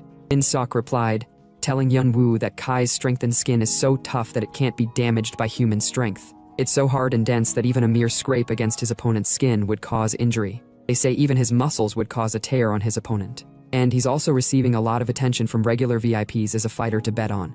Hearing all that Min Seok said, Yun Woo became more worried. He asked Min Seok how they could defeat him since he's someone who's proficient in lethwei training, and he even strengthened his skin. So he questioned if it was really a good choice to pick Sunwoo over Kai as their fighting candidate. Min Seok commented while looking at his tab. As expected, all the bets are going towards Kai, and Kang Sunwoo only got 0 bets. But to his surprise, someone placed a bet of 100 million won. Surprised, Yun Woo questioned who it was. At the same time, in another VVIP room, Sum Yun was the one who placed the bet on our protagonist. Her attendant asked her if placing such an amount is the right choice. She replied, "Of course, high risk, high return. She's just following her instincts. Not like she has anything to lose since she can't catch up with her brother because there are too many obstacles." So she decided to wait and see if the high risk is worth it. The drone announced that the battle between Kai and Sunwoo begins. Sunwoo took a boxing stance, determined not to lose no matter what, but he had no idea why Kai wasn't attacking, making him think Kai wasn't really prepared for the fight. Sunwoo then asked Kai if he's going to fight him or not. Kai replied, "He's a fighter, not a bully." His words really pissed Sunwoo, since it seemed like he was looking down on him. Kai walked towards Sunwoo, told Sunwoo he'd only use 10% of his strength, and he'd make sure he won't get back up again, and bang, he kicked Sunwoo directly in the stomach, sending Sunwoo flying. Yun Woo couldn't believe his eyes seeing Sunwoo on the ground. Surprised, he commented worriedly that it's only one hit, and Sunwoo is already suffering like that. If he's that weak, then this game is already over. Even Woosik was worried. He worriedly voiced out, saying it's better for Sunwoo to just give up, but Minho told him that Sunwoo isn't screaming because of the pain. Sunwoo could also feel that Kai is just trying to scare him without intending to attack. Surprised, Woosik asked if Kai did it on purpose to save Sunwoo. Minho replied no, Kai is just embarrassed. Kai might think that fighting someone like Sunwoo, who's still in high school, would damage his reputation, so he just told Sunwoo to pretend to lose and pass out. Back at the arena, Kai told Sunwoo that he didn't tell him to scream and pretend to be in pain. He was just supposed to fake passing out since pretending to be in pain won't change anything. He then told Sunwoo he would give him another chance, so this time he should fake passing out, but Sunwoo interrupted, telling him that he talks too much. He stood up and sarcastically asked him if there is a prize for talking too much in the fighting word. Kai was speechless for a moment. He then said to Sunwoo, "That's right. It seems like I am too weak to make you pretend to pass out." Then decided to show Sunwoo how to pretend to properly pass out this time, and so he went for another kick, but to his surprise, Sunwoo blocked a kick with his leg. This feat surprised everyone, including those in the VVIP room. Kai angrily told Sunwoo that he should have just laid down, and as he was about to punch Sunwoo, Sunwoo immediately twisted his head to avoid the strike. Kai was surprised that Sunwoo could twist his head that far, and while Kai was full of openings, Sunwoo slammed his head with his palm, leaving the audience surprised and in disbelief. But Sungyun smiled since she believed Sunwoo to be strong. Furious, Kai told Sunwoo that he clearly said he would give him a chance, so why is he being stubborn? Sunwoo replied, telling Kai that it's easy to talk big about giving chances or not, but someone who's already kneeling before a high schooler shouldn't be talking like that. Kai was surprised to see himself on his knees. The serious expression, he told Sunwoo that there is nothing he can do if he can't even pretend to pass out. He then placed his hand on Sunwoo's shoulder to force and scare him to act. Sunwoo was looking all worried since he was unable to move. Kai then decided to use 50% of his power, and bang, he gave Sunwoo a fatal shortcut to Heaven Headbutt, which made Sunwoo unconscious, but Kai was surprised since he was feeling so much pain from the headbutt, which made him wonder if he failed to control his strength. To his surprise, Sunwoo attacked him with his leg, as he used his hand to regain balance when he was about to fall. He then skillfully did a somersault to regain his balance. At the same time, Kai wondered if Sunwoo didn't feel pain even after being hit by his head strike. Sunwoo skillfully landed, though he survived the head strike. His eyes still can't focus properly. While he was still trying to get himself together, Kai came attacking him, but Sunwoo was able to dodge the strike in time, and the attack only scratched his clothes. Woosik was surprised to see Sunwoo's clothes tearing from just a touch from Kai, but Minho told him that the fight isn't over. Kai didn't give Sunwoo the time to catch his breath. He then used his knees and attacked Sunwoo directly in the stomach, making Sunwoo cough out in pain. While he was still trying to catch his breath, Kai used his elbow and slammed Sunwoo directly at the back of his head, a place where one would die if they were forcefully hit there. The entire arena fell silent. It was as if everyone's breath had stopped. Sunwoo lay motionless in the middle of the arena, and Kai stood over him, expressionless, as if this brutal attack was nothing to him. The old man's heart sank, his face turned grim. He murmured, "This is too much." His voice was clearly filled with fear. He's just a high schooler. Sunwoo might not survive this. Minho, who was standing nearby, spoke coldly. "You're right about one thing," he interrupted the old man's concern. "Kai really is a monster. Just as I heard." The old man stared at Minho, confused. He couldn't understand what he was trying to say. In the arena, Sunwoo still hadn't moved. His head was still buried in the shattered floor. Kai stood staring at him. Thoughts raced through his mind. That was all. What happened to this guy? Kai felt something strange. A moment before he attacked with his elbow, Sunwoo himself hit his head hard on the ground. Why did he do that? Did he want to hurt himself? Or was he playing some twisted game? Then suddenly Sunwoo's voice rang out from the ground. Soft but sharp. "I was just trying to avoid attacking your occipital lobe." Sunwoo said, his voice weak but clear. Call it fear or quick thinking. At that moment, this was the best option I had. Kai's eyes widened. He saw Sunwoo slowly. Kai's powerful strike cracked the arena floor where Sunwoo, getting up. Still, he wasn't ready to give up. Sunwoo said, "Even if your head is made of steel, if your elbow hit directly, it could have caused real damage." Kai stood in disbelief. How is this kid even getting up? Is it the effect of some doping drug? But he remembered that Sunwoo hadn't taken any doping. In fact, his previous opponent had overdosed and died. So who was making him stand up? The old man was also a stuntman. What is going on? How did he get up again? He mumbled in disbelief. Even the always composed Minho briefly raised an eyebrow. A slight surprise flashed across his face. He quickly said, "It's fine. Don't worry about it." But deep inside, Minho was starting to doubt it. "Son, he is strong, yes, but something is wrong. He keeps getting up again and again as if nothing matters." In the arena, Sunwoo was now fully standing. Even though he was breathing heavily, his eyes were shining with determination. Kai stared at him in surprise. He said, "Hey kid, don't push yourself too hard. If you just pretend to be unconscious, I'll accept it. Don't hurt yourself unnecessarily." Sunwoo took a deep breath. Looking directly into Kai's eyes, he said, "You're still running your mouth." His tone was sharp and defined. "You just can't stay quiet for a second." Kai was genuinely confused. Is this kid's brain damaged from the impact, or is he just being too stubborn? But one thing was clear. This fight wasn't over yet, and Sunwoo wasn't going to back down. Sunwoo took a steady breath, returned to his fighting stance. His eyes locked on Kai. He said with a slight smirk, "Where has that big claims attitude of yours gone? You know I can do this all day." His lines were dripping with pure confidence. His spirit was still unbroken. Kai said with his cold, emotionless expression, "You can talk as much big as you want, but when you know you can't win, what's the point of fighting? Why waste your time and energy?" Then, making a mocking gesture, Kai opened both his arms wide, exposing his chest. "Come on, let's make it interesting. Come with all force. I won't defend myself." Sun hesitated for a moment. Confusion flickered across his face. But then a different sternness came into his eyes. "So this is the real deal, isn't it? All this time you were ignoring me because you thought I was weak. That was fine, but now you've become so overconfident that you're openly mocking me." Kai's expression was still stone cold. He said, "I'm the strongest, and I've gone through hell to prove it. I've fought in rings. I've won championship titles. But no one was strong enough to satisfy my hunger for a fight. I had to move on. I had to find something else." Kai continued, "When your sole purpose is to become the ultimate warrior, you take the biggest risks." He said, "I joined a gang where people would kill for cash. Then I went to an organization where the opposition was eliminated without a second thought. I've taken down everyone who got in my way. I'm the ultimate survivor, the strongest." Sunwoo faced Kai bravely. His spirit was unbroken. He quickly said, "You think you've seen everything, but this is different. Now the real fight will begin." Without a word, Sunwoo charged toward Kai at full speed. His fist was a full-force clench. Kai gave a slight laugh, looking at him, still keeping his arms wide open. He took no defense. "Come on, it won't matter," Kai said in a mocking tone. Sunwoo gathered all his strength and landed a punch directly on Kai's gut. The impact was so powerful that ripples spread throughout the arena. The ground shook. The crowd was in utter shock. Everyone watched in disbelief. Everyone had just one question in their minds. Why did Kai let himself get hit? And how would this affect the fight? But Kai stood there, unmoved, as if the powerful punch had no effect on him. His cold expression remained the same. He looked down at Sunwoo and said, "I told you before, it's useless." A mere high schooler doesn't have the strength to hurt me. But then something strange happened. Kai's eyes suddenly flickered. A slight glint of confusion crossed his face. And then,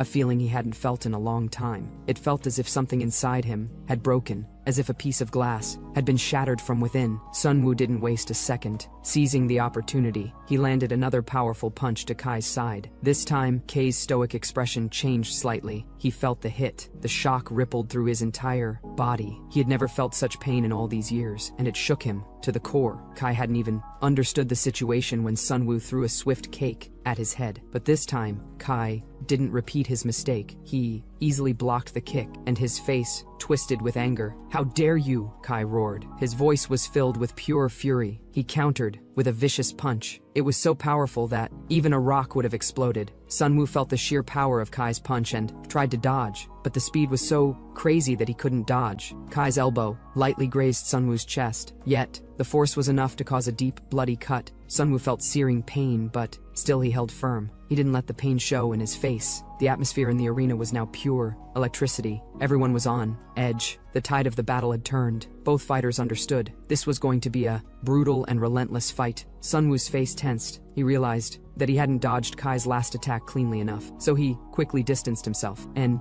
unnatural silence fell over the arena. Both fighters stared at each other. No one was making a move. Kai's cold voice broke the tension. "You're not bad. You've already had your chances. Do you want to show anything else?" Sunwoo's voice was low but confident. "Yes." A slow, confident smile spread across his face, catching Kai off guard for a moment. Sunwoo pulled at the fabric of his torn shirt. "Remember something you said earlier?" And then he tore his shirt. His body was completely exposed, a body that was proof of pure hard work and struggle. The audience was stunned, especially the old man. The man with glasses was never expecting that a high schooler could have such a powerful physique. "A long way from me to win." Suddenly, without any warning, a blue glow spread around Kai's body, accompanied by his respectful, warning tone. Energy began to pulsate through his body. His strength had now reached terrifying levels. "I'm at 100% now," Kai announced. His form began to look monstrous. The aurora was so heavy that Sunwoo felt the pressure, but even then, the confident smile on Sunwoo's face didn't fade. His eyes were steady. He was ready to face Kai's full strength. To the side, the man with the old man's glasses looked confused. He said softly, "Why is he still smiling?" Meanwhile, Amanda, watching the fight carefully, said softly, "Ali, it'll be fun." Her anticipation was growing. The old man shook his head in disbelief. "Interesting. This is going to be a slaughter. Kai is using everything. This will be a massacring one," Amanda said, trembling. "A fight isn't just about power. When your opponent recognizes you, especially someone like Kai, that's when the real fight happens." The old man frowned. "What good is recognition when you're about to lose?" Amanda's voice softened a little. "It's about fighting.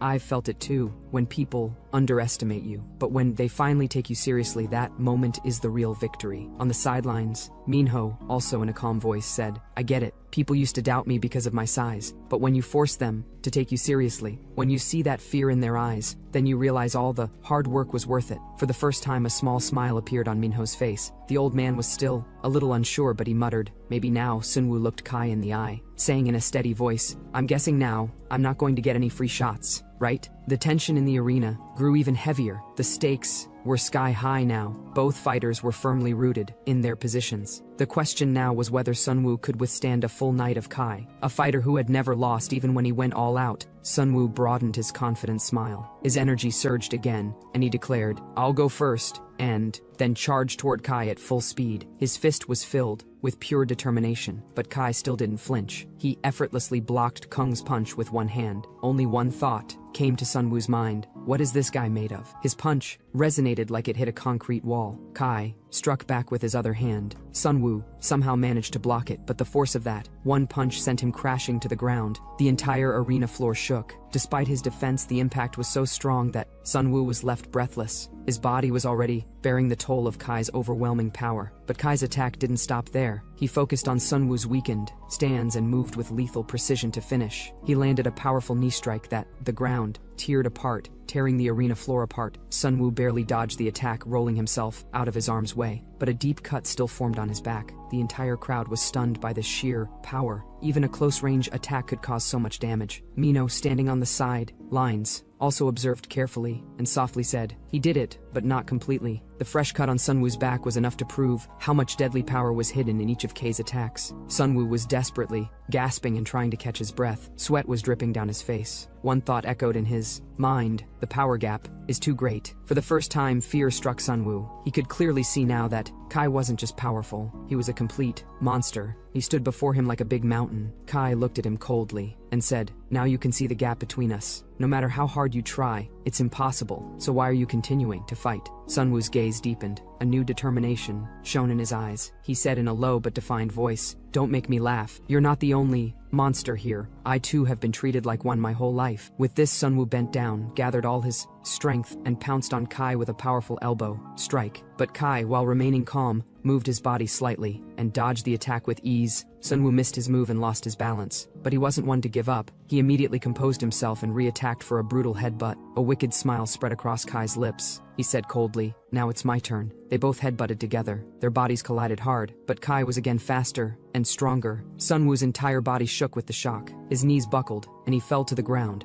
Kei, like a towering figure, stood over him and said coldly, "The fight is over. Your attacks are too weak. Your stamina is gone. You're not fit to fight me." But instead of submitting, a faint laugh escaped Sunwoo's lips. That laugh slowly gained strength, echoing throughout the entire arena. Kai's face changed. Irritation was clearly visible in his eyes. He asked angrily, "Why are you laughing?" Sunwoo's smile grew even wider. He replied in a steady voice, "If the fight is over, then why am I still infinite?" Kai's anger exploded. Intense blue energy began to emanate from his body. His power was at its peak again. His aura crackled like electricity all around him. Even the air felt heavy with his energy. But as Kei moved for his final attack, he noticed something strange. Sunwoo's body was also glowing, faint light at first, but then with each second, it grew brighter. Despite the uncontrollable pain, Sunwoo forced himself to lift himself. His aura, which had been subdued until now matched Kai's intensity. There was dead silence in the arena. All eyes were fixed on the two fighters. Now Kai's overpowering strength was matched by Sunwoo's unexpected power, and no one could predict what was coming next. Sunwoo's entire body was pulsating with an intense, fiery glow. His body was radiating a red aura, and the atmosphere was completely intense. The old man standing in the corner of the ring yelled in panic, "This intense atmosphere is making my blood and sweat boil." But his voice was completely drowned out by Sunwoo's rising energy. Now a terrifying light burned in Sunwoo's eyes. A storm of memories surged within him. "I've always hated fighting." He remembered all those days when he'd return home bruised and battered and see the disappointment in his mother's eyes. Everyone thought I was a monster. Maybe they were right. He thought, I even believed that sometimes. Old pains resurfaced. But this time, in this arena, something different had erupted. Something dark, something wild. "This place is driving me crazy." He felt a strange laughter emanate from within him, slowly echoing throughout the arena, like a terrifying hollow echo. "What is this feeling? And why can't I stop?" Sunwoo's eyes were fixed directly on Kei. His grin was growing uncontrollably wide.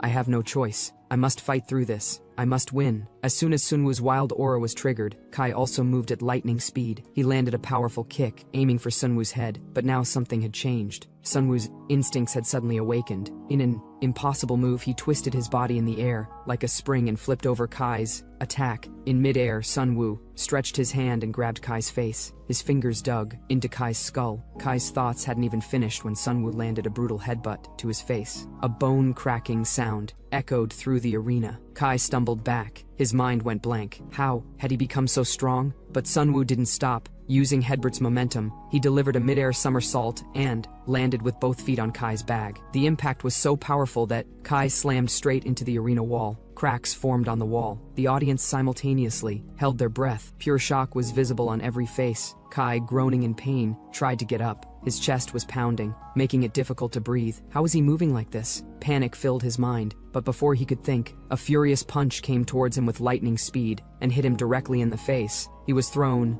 again against the wall. The impact was so strong that Kei didn't have time to react. Kei gritted his teeth and caught Sunwoo's next punch. His grip was strong. He held his wrist tightly. He's got it now, he thought. But when his eyes met Sunwoo's, he saw something that shook him. A cold fire, like resolve. A chilling grin spread across Sunwoo's lips. With a sharp twist, he freed his hand, knocking Kai off balance and bringing him directly into striking range. Without a moment's delay, Sunwoo began raining down furious punches. Each punch was faster and more dangerous than the last. Each hit was falling on Kai's body like a thunderstorm, piercing through his defenses. Kai's vision began to blur. Only one question echoed in his mind. What was happening? How could someone move so fast? He didn't even have a chance to think. Sunwoo seized his moment and, with a primal roar, landed his final punch with full force into Kai's stomach. The impact shook the entire arena. Shockwaves spread throughout. Kai leaped into the air screaming and landed hard on the ground. For the first time in years, invincible Kai had felt real pain, a crushing pain he had never imagined. This wasn't possible. Kai's mind was searching for answers. Has Sunwoo been drugged with doping? No. How could someone become so strong in such a short time? But Sunwoo didn't even give him a chance to breathe. His glowing aura had become even more intense. He charged towards Kai again, his face a terrifying green. Kai yelled, his voice cracking with frustration. Don't you ever get tired? But now Sunwoo was completely immersed in his new power. He didn't respond. His fists were now spinning like lightning. Kai blocked a few punches, but Sunwoo's relentless attacks were like cannonballs. This is absolutely insane. Kai wondered how a human could move like this. Without wasting any time, he began raining hammering punches on Kai's ribs and back, so fast and heavy that Kai couldn't even think of countering. Kai's mind was plunged into panic. With each punch, a new wave of pain swept through him, and then Sunwoo landed a full-powered punch to Kai's jaw. The force was so intense that Kai flew through the air and crashed to the arena floor. The entire crowd fell into stunned silence. A high schooler did this. The shock resonated in the minds of spectators. The boy once considered powerless had dismantled the most feared fighter. Lying on the ground, Kai lay absolutely still. His body was completely bruised and broken. A pool of blood had formed around him. He stared up at the sky, unblinking. What the hell just happened? The indestructible Kai had lost to a mere student. For the first time in years, Kai was battered, beaten, and bleeding. Sunwoo, on the other hand, stood upright, breathing heavily. His red aura was slowly fading, but the same wild intensity still burned in his eyes. He looked around the arena. The old man said he had done it. He had made the impossible a reality. But a faint voice echoed in the corner of his mind. The arena had fallen completely silent. Every eye was fixed on Kai's unmoving body. The old man standing in the corner stammered, "Is he alive? He hasn't even moved." So much blood. Amanda slowly shook her head, her face stern. That's not Kai's blood. It's Sunwoo's.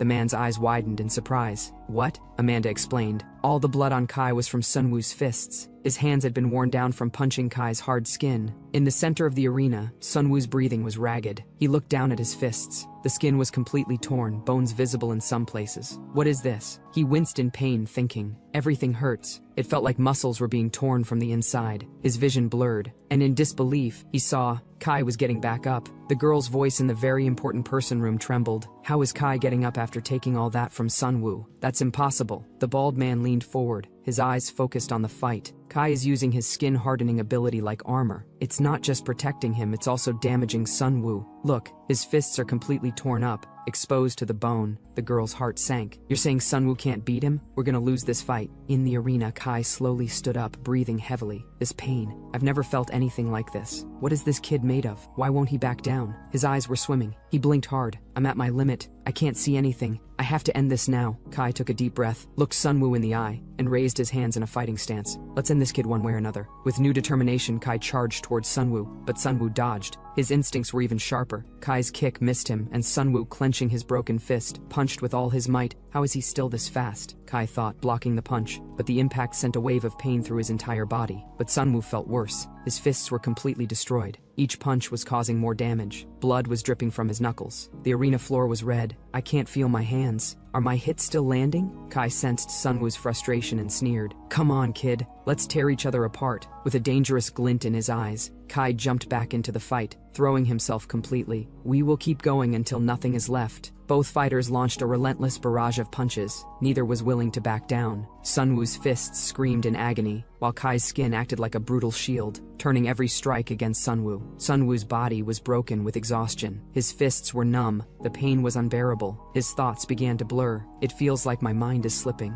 I can't hold on much longer. At that very moment, Kai was in disbelief. This kid, how much pain can he take? He's taking everything without hesitation. Doubt entered Kai's mind for the first time, but that doubt vanished the moment he felt something strange, a sensation he hadn't felt in years. What is this? He looked at his fist, eyes wide. My strength, his punches were beginning to weaken. His body was now screaming at him to stop. No more time to waste. Kai's eyes were fixed on Sunwoo's exhausted body. In that moment, he made a decision. I will end it now. A glint flashed in Kai's eyes. He saw the perfect opening. There it was. Gathering his remaining strength, he pulled his leg back and gathered momentum for a devastating final blow. His low kick collided with Sunwoo's leg with bone-cracking force. The sound echoed through the arena like thunder, and for a second, Kai felt as if his soul had been ripped from his body. Sunwoo lost his balance and stumbled. His eyes stared at the ceiling. I'm falling. Kai didn't waste a second. This is it. He pulled his leg back again, ready to deliver the final crushing blow. If you liked the video, please give it a like. Let us know in the comments which part you found most interesting. And if you haven't subscribed to the channel yet, do so quickly. Also, press the bell icon so you don't miss any updates. See you in the next video. Until then, take care and keep smiling. Not just once, Kai tried a powerful attack a second time, but this time, Sunwoo did something no one had expected. Instead of dodging or blocking the kick, he clashed it with his own leg. The old man was completely shocked. Sunwoo countered the attack directly with his bone. Such a move creates extreme pain, and everyone watching the fight thought that Sunwoo's bones must have been crushed. Those two powerful kicks had knocked Sunwoo to the ground. This was the worst condition he had ever been in. He clearly saw that the flesh of his leg had been torn apart by Kai's doping-powered kick. Sunwoo clearly realized that this was very serious. His body was no longer able to move. At that moment, Kai threw another kick. This was his final attack. Absolutely ruthless. But then something happened that shocked everyone. Kai's own leg broke. The scene was so unexpected that the entire arena turned into a stunt. The fighter who always broke others' bones had now broken his own. Kai couldn't understand how this had happened. His skin was reinforced, so how could he fracture? And not just his leg, the joints in his arms were already damaged from the start of the fight. Sunwoo already knew that Kai had very tough skin, but deep inside, he was just a normal human. So Sunwoo risked everything. He sacrificed his leg flush so he could use his naturally hard bones as a weapon,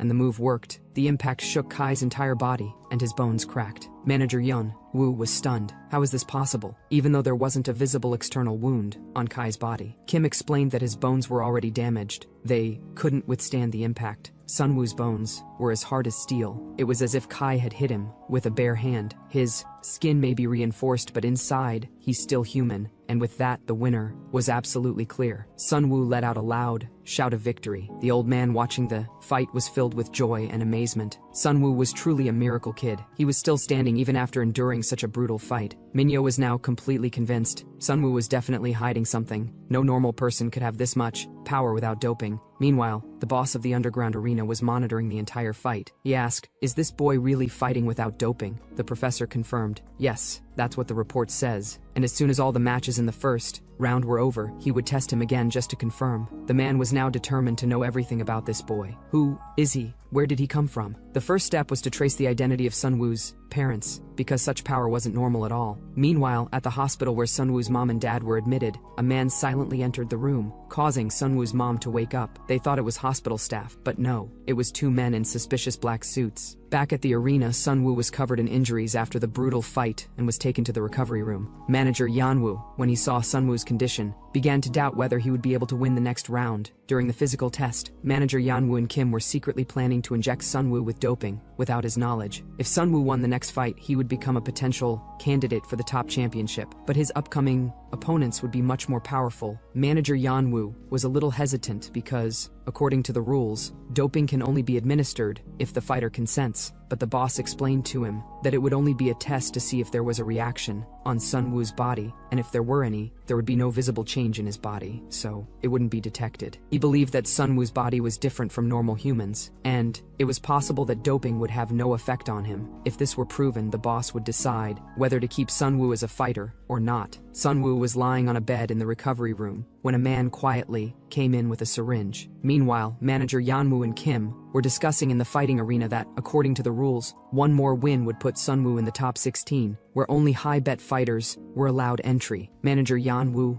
doubted that any injured fighter would bet on Sunwoo, but Kim pointed it out. Sunwoo had already won 2 fights without doping, and people were already paying attention. In the history of the underground arena, no one had ever won a fight without doping. If Sunwoo won the 3rd match spectacularly, everyone would be watching him. But Kim believed that now they should focus on other fighters as well, because winning without doping is almost impossible, and the boss could easily find new fighters who were not yet under any company. But Sunwoo knows his limits, and if he wants to save his mom and dad, he will have to use dope. Then manager Yanwoo made a dangerous decision. If Sunwoo's body doesn't respond to the doping, they'll have to discard him. Sunwoo had no idea that Kim had already planned everything, and if he turned out to be useless, his parents' help would stop. The plan was going smoothly because Sunwoo was so busy fighting that he didn't know anything about his parents. They would just keep fighting until he lost or died. Manager Yanwoo was also hesitant because Sunwoo's power was enough even without enhancements. Kim felt that manager Yanwoo was risking his life with this plan, and he was fully prepared to help his boss eliminate his brother so that he could take control of the company through this underground arena. That was the thrill for Kim, finding the strongest fighter who had risen from the underground world. So he chose to side with his boss so that he could pick his own fight candidates. Manager Yanwoo had no idea that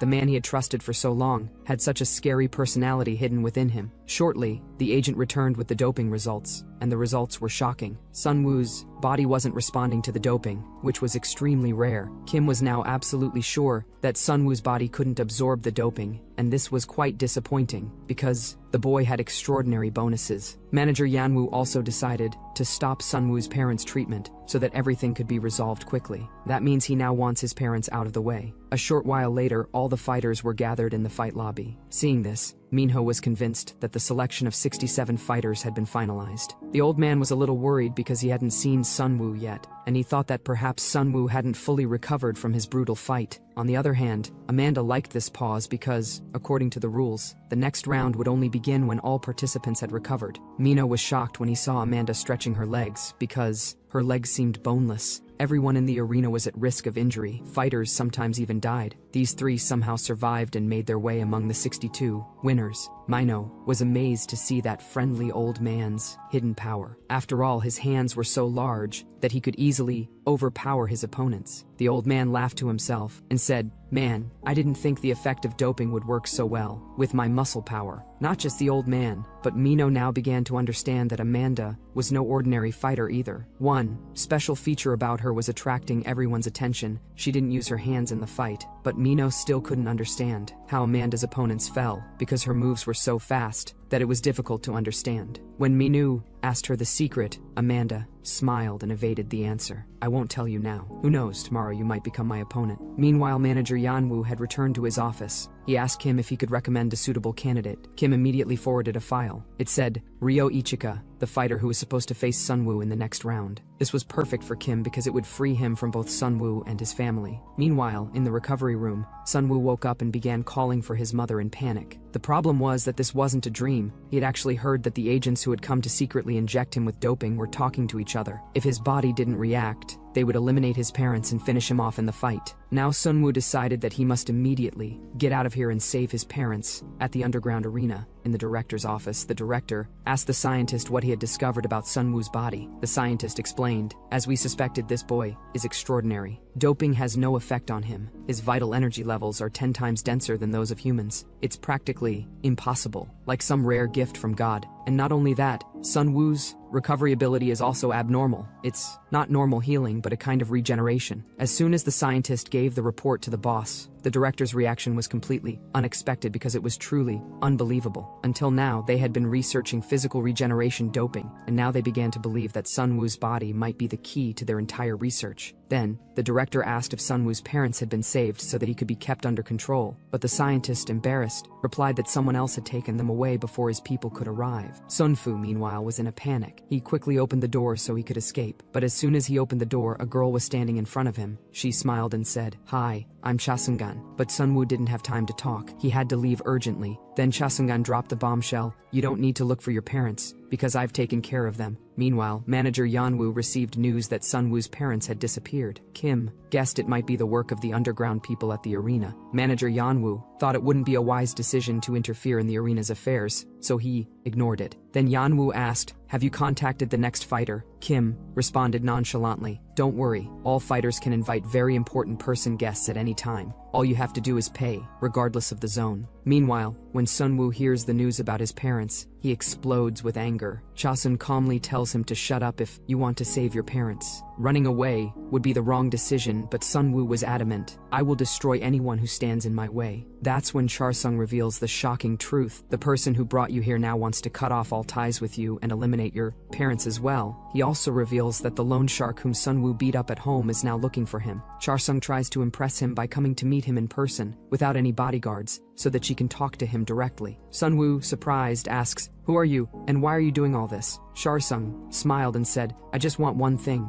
you." Although she was young, she was one of the 16 VIPs who had special permission to enter the underground arena. While other companies could only watch the live broadcast, Chang'an now made it clear that the people targeting Sunwoo's parents are not going to stop. If Sunwoo thinks of running away, he will only put his family in greater danger. According to Charsung, there is only one way Sunwoo and his parents can be saved. Sunwoo must keep winning, no matter how many dangerous fighters he faces. Char Suyeon said she is putting her own company shares at stake and is devising a strategy to take down both of her stepbrothers. If Sunwoo continues to win fights, Char Suyeon can gain complete power in her father's company, sideline her brothers, and even take out the loan sharks. But Sunwoo wondered what kind of deal could possibly be struck in such a place. Chasungan explained that this underground tournament has its own rules. VIPs and fighters have to abide by their deals. If anyone breaks them, they are immediately eliminated so as not to tarnish the reputation of this underground arena. Char Suning also reminded him that if VIPs didn't choose Sunwoo, they would be automatically eliminated. This meant they both needed each other, but Sunwoo wasn't going to trust them so easily. To him,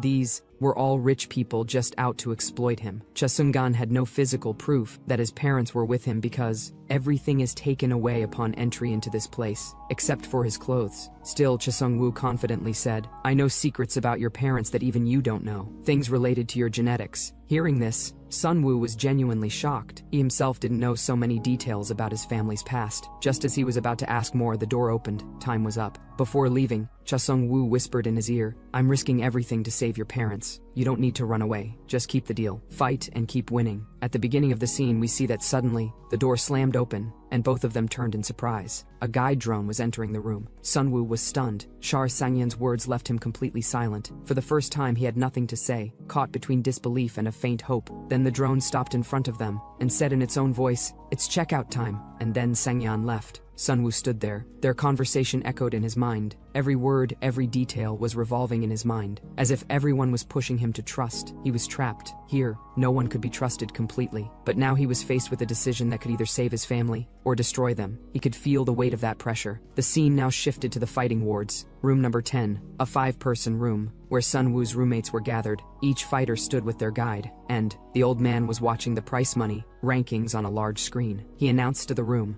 "After winning last round, all of your rankings have gone up significantly." As the rankings flickered on the screen, the old man's eyes focused on Sunwoo's ranking. He nodded slightly and said, "Even Sunwoo came out ahead, but his injuries have put him in a bad position in the prize pool." Mino, standing nearby, said, "He's still recovering, right? The last fight must have been brutal." "No, very important person will bet on an injured fighter." Just then the door opened, and the guide drone announced, "Player Sunwoo has returned to Fighting Wards Room number 10. Sunwoo entered, following the drone, and everyone's eyes were fixed on him. The old man was the first to greet him. "You seem to be doing better than expected." There was a slight relief in his voice. Sunwoo cast a bitter glance around the room and said softly, "It seems you all came out of these fights without a scratch." There was a hint of disappointment in his tone, which confused the old man. "What are you trying to say?" Sunwoo's eyes were still fixed on the ground. "I was badly injured in the last fight. You're all skilled, powerful, and dangerous fighters, and I'm doubting myself whether I'm weak against you all." His voice shaken with frustration, his hands clenched into fists. The old man and Amanda looked at each other. Sunwoo's body held a mixture of anger and determination. "No matter what, I must reach the round of 16. If I don't, my family will be in danger," he said. Desperation was evident in his voice. He turned to the old man and Amanda. "Please help me. I have to become stronger. I'm ready to do anything." The old man looked at him, a little shocked and worried. Just as he was about to say something, Sunwoo cut him off. "Tell me, old man, am I not trainable? Am I not worthy of being here?" Amanda broke the silence. There was authority in her tone. "You need an ultimate move. Now." Sunwoo and the old man both looked at him with curiosity and intensity. Amanda looked at Sunwoo with sharp eyes. No fighter can dominate unless they have a signature technique. And in this world where we're fighting literal monsters, a lethal move is essential. She came closer to him. "Do you even know what your specialty is, Sunwoo? What could your ultimate move be?" Sunwoo said. Stunned. Her eyes widened. "My specialty," was his voice inaudible. "I don't know." The old man crouched beside her and inspected her shin. "How about a—" He was thoughtful. "Use your shin bone." Sunwoo stared at her, processing the idea in his mind. "I've trained many fighters, but very few have the leg control and power," the old man said. "In your fight, your leg bone withstood Kai's full-force slow kick, and you still stood. This is exceptional bone strength." Sunwoo remembered that fierce confrontation with Kai, the memory of every brutal hit come alive within him. He slowly nodded his head and said, "I trust the strength of my bone." His voice now reflected a little confidence. The old man stood upright. His tone was more animated. "Calf cake is no longer the same, Sunwoo. Now it's more sophisticated and, honestly, more deadly. If you master it, you can knock out your opponent with a single strike, a move that can save you at the right moment." He gave Sunwoo a demonstration of the calf cake, showing precise stances, angles, and force. "It's not just about brute strength. Technique is everything," the old man explained. "When this kick is executed with the right form, the impact is devastating." Sunwoo stood, absorbing every detail. Taking a focused breath, he landed a powerful calf kick on the wall, so powerful that a sharp crack echoed through the room. The old man's eyes widened in surprise. Then, a grin spread across his face. That sound, he started laughing and shaking his head. "Listen, you have a natural touch for this. It seems you understand." But just as they were sharing a moment of satisfaction, suddenly, thunderous thunders echoed off the walls. The entire room shook. The old man's face darkened. Worry was clearly visible on his forehead. "Where is this sound coming from?" Heavy thirds echoed in the hallway. The entire fighting ward was filled with their sound. The scene shifted, revealing the source was behind a closed door. A figure was executing moves with deadly precision. Every strike was fierce, intense, and full of power. His name is Ryo Ichika, and this is the man who will be Sunwoo's opponent in the next round. Ranked 15th in the prize pool, but a living example of lethal skill and raw strength. His presence itself was terrifying, and his brutal training was a reminder of what fighters awaited them next. The scene returned to the tension-filled fighting ward, room number 10. The old man said urgently, "Sunwoo, if you knock your opponent down with a perfect kafik, the fights can end quickly, without unnecessary brawls. And if you make it to the next round injury-free, your prize pool ranking will also increase. More eyes on you means bigger stakes, bigger rewards." Before Sunwoo could respond, Manon suddenly appeared behind him. Sunwoo jumped back in shock. His face was in shock. Manon then said, "This won't do." Manon's face was deadly serious. He looked at everyone in the room. "Serious, you? Everyone hasn't understood yet." He stared at everyone with disbelief. "Didn't you guys notice that Sunwoo already has a special move?" the old man asked, puzzled. "What? Are you getting at Menon?" Menon stepped forward, pointing a finger at Sunwoo. Menon said again. His headbutt was a glint in his eye. Look at how many times he took brutal headbutts in Sunwoo's fight with Kay, and yet, he stood as if nothing had happened. That, no small feat. I'm telling you, Sunwoo's skull is the toughest I've ever seen. Sunwoo's mouth fell open, realizing how closely Menon had observed his fighting style. Menon, his eyes narrowed, with an unsettling enthusiasm. Menon said again, "I want to test your skull." "Sunwoo." He stepped forward, but Sunwoo instinctively stepped back, trying to maintain distance. The old man instantly intervened, stopped with a raised hand. "Hold on. A stronger headbutt can also damage the attacker. This is no small gamble, especially in front of the monsters in this ward." Remembering the fight with Kai, Sunwoo nodded his head. "If I keep using my head as a weapon, I risk brain damage. Maybe worse, I might not even be able to clear 2 rounds. Menon's face fell. Disappointment and frustration were clearly visible. Menon said again, "That's a strange thing to say, Sunru." Intensity shone in his eyes. "What do you think? Anyone here is fighting without risking their life? Everyone in this arena knows the stakes are between life and death. You think you can get ahead without pushing the limits?" Completely the room fell silent, as if Menon's words had dropped a stone on everyone's head. Sunwoo's heart began pounding. He realized that, no matter how much advantage he gained, if he couldn't face those risks it would all be for nothing. Menon, running his finger over his throat, said, "If you hold back, you're 100% guaranteed dead." His chilling gesture hung in the air, deeply embedded in everyone's hearts. The old man gritted his teeth, but he couldn't deny Menon's words. He knew it too. Menon was absolutely right. As brutal as it sounded, Menon gave the old man a steely glare. Leaning closer, he said, "You're in no position to worry about Sunwoo right now." The old man was startled. Clearly shaken by Menon's words, Menon stepped forward. His face had a grim expression. "Your turn is next, isn't it? And your opponent is Hansu, rank number 1. He's not someone you can take lightly." The weight of his words hung in the air, and a slight wave of worry passed over the old man's face. The scene shifted to the dimly lit control area where the fighting ward director was looking at Hansu's stats on a digital pad. "This boy's doping level is terrifying," the director muttered, scrolling through the data. Behind him, in a dreary row of ports, fighters were suspended, half resting, half in an experimental state, including K. The director looked at his subordinate, a doctor, who was standing respectfully beside him. "Good thing you brought him here." The director looked at Han's stats. "Thank you," Dr. Han's father said, bowing low. "Thank you. It's because of your kindness that my son was able to receive this treatment and be brought here, to the fighting ward." As he bowed in respect, the doctor's thoughts wanted. He began to recall the dark night that had changed his life forever. He remembered how he had rushed home that day, apologizing to his son for the delay, and then he froze before the sight in front of him. Han had fallen to the ground. His frail body had lost the strength to get up. The muscles in his arms and legs had completely wasted, ruined by a rare degenerative disease. "Dad," Han whispered softly, looking up. "I fell. I can't get up. Help me." A wave of helplessness went through the doctor. Tears filled my eyes when he knelt down beside his son. As a doctor, he had always saved others, but for his own son, he could do nothing. Over time, Han's condition worsened. Every day his symptoms increased, and each symptom broke the doctor's spirit. Just when all hope had been lost, a mysterious message arrived from an unknown man who introduced himself as the director of the fighting ward. The doctor had no other way out, so he pushed aside his doubts and went to the address. As he arrived, he saw the entrance to a normal-looking building. Inside, a dark, scary staircase led down. His heart pounded. But for his son, he continued. At the end of the stairs, he found himself in a clinical room where roses of glass pots were kept, dimly lit spaces in which people were suspended, connected by tubes and wires in some unknown experimental process. The sight resembled a nightmare, but for the doctor it held a twisted glimmer of hope. He saw how the vials were lined up together in front, a mix of life and death in each capsule. A list on the desk contained the world's most powerful names, famous scientists, leaders, whom the doctor had only heard about in the news. The doctor's fingers trembled as he scanned the document. It was terrifying, but a strange hope also shone through. Perhaps this was his son's last chance. Just then, the director entered. His face was smooth and his eyes were hawk-like, calculating.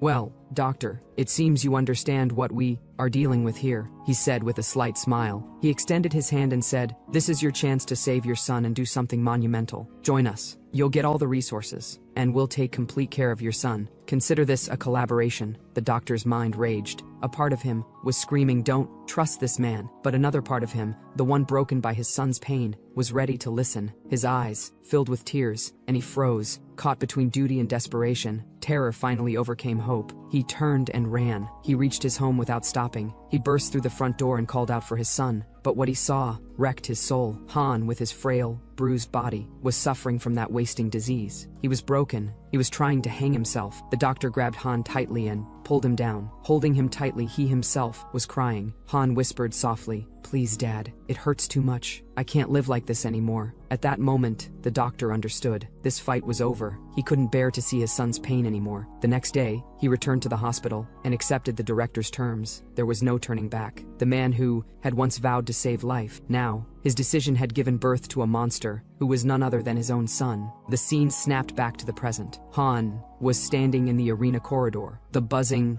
drone sound echoed there. "Fighter," Han's drone mechanically said. "You may enter the arena now." The heavy doors slammed shut. Kara opened with, and Han stepped forward. His expression was cold, absolutely unflinching. Inside the stadium, the old man stood ready. His stance was steady. The sound of a drone echoed through the arena. The match between Old Man rank 22 and Han rank 9 begins now. As soon as the drone fell silent, both fighters exploded simultaneously. Han moved with dizzying speed. His leap was almost instantaneous. The old man hadn't even fully reacted when Han's fingers shot forward like blades and pierced his right shoulder with brutal precision. The old man's eyes widened. A wave of pain ran through his body. Han's finger had sunk deep into the old man's right shoulder in the middle of the arena, but something seemed wrong. As Han tried to pull his finger out, his expression changed to shock and frustration. Through clenched teeth, he wondered what the hell was happening. This man was holding his finger with his muscles. Was he even human? The old man remained completely unfazed by the surprise attack. A dark but icy tone threaded through his breath. His voice was steady, but a slight wave of menace lurked within it as he warned Han not to get too close. Being overconfident at the beginning of an advantage fight was often bad. As soon as the old man spoke, he raised his right arm into the air. Han's eyes widened. His finger was still stuck in the old man's shoulder. Before Han could react, the old man slammed his doped right arm down like a hammer with terrifying speed and momentum, a blow that would have shattered bones. Han's instincts screamed. The crushing blow was about to fall upon him. Han twisted his body, exerting every ounce of agility with his might. The attack narrowly missed, but the force was so powerful that the ground cracked. The sound of the collision echoed. Tremors raced through the arena, and pieces of debris flew from the shattered floor, scattering all around. Han staggered back, his chest heaving,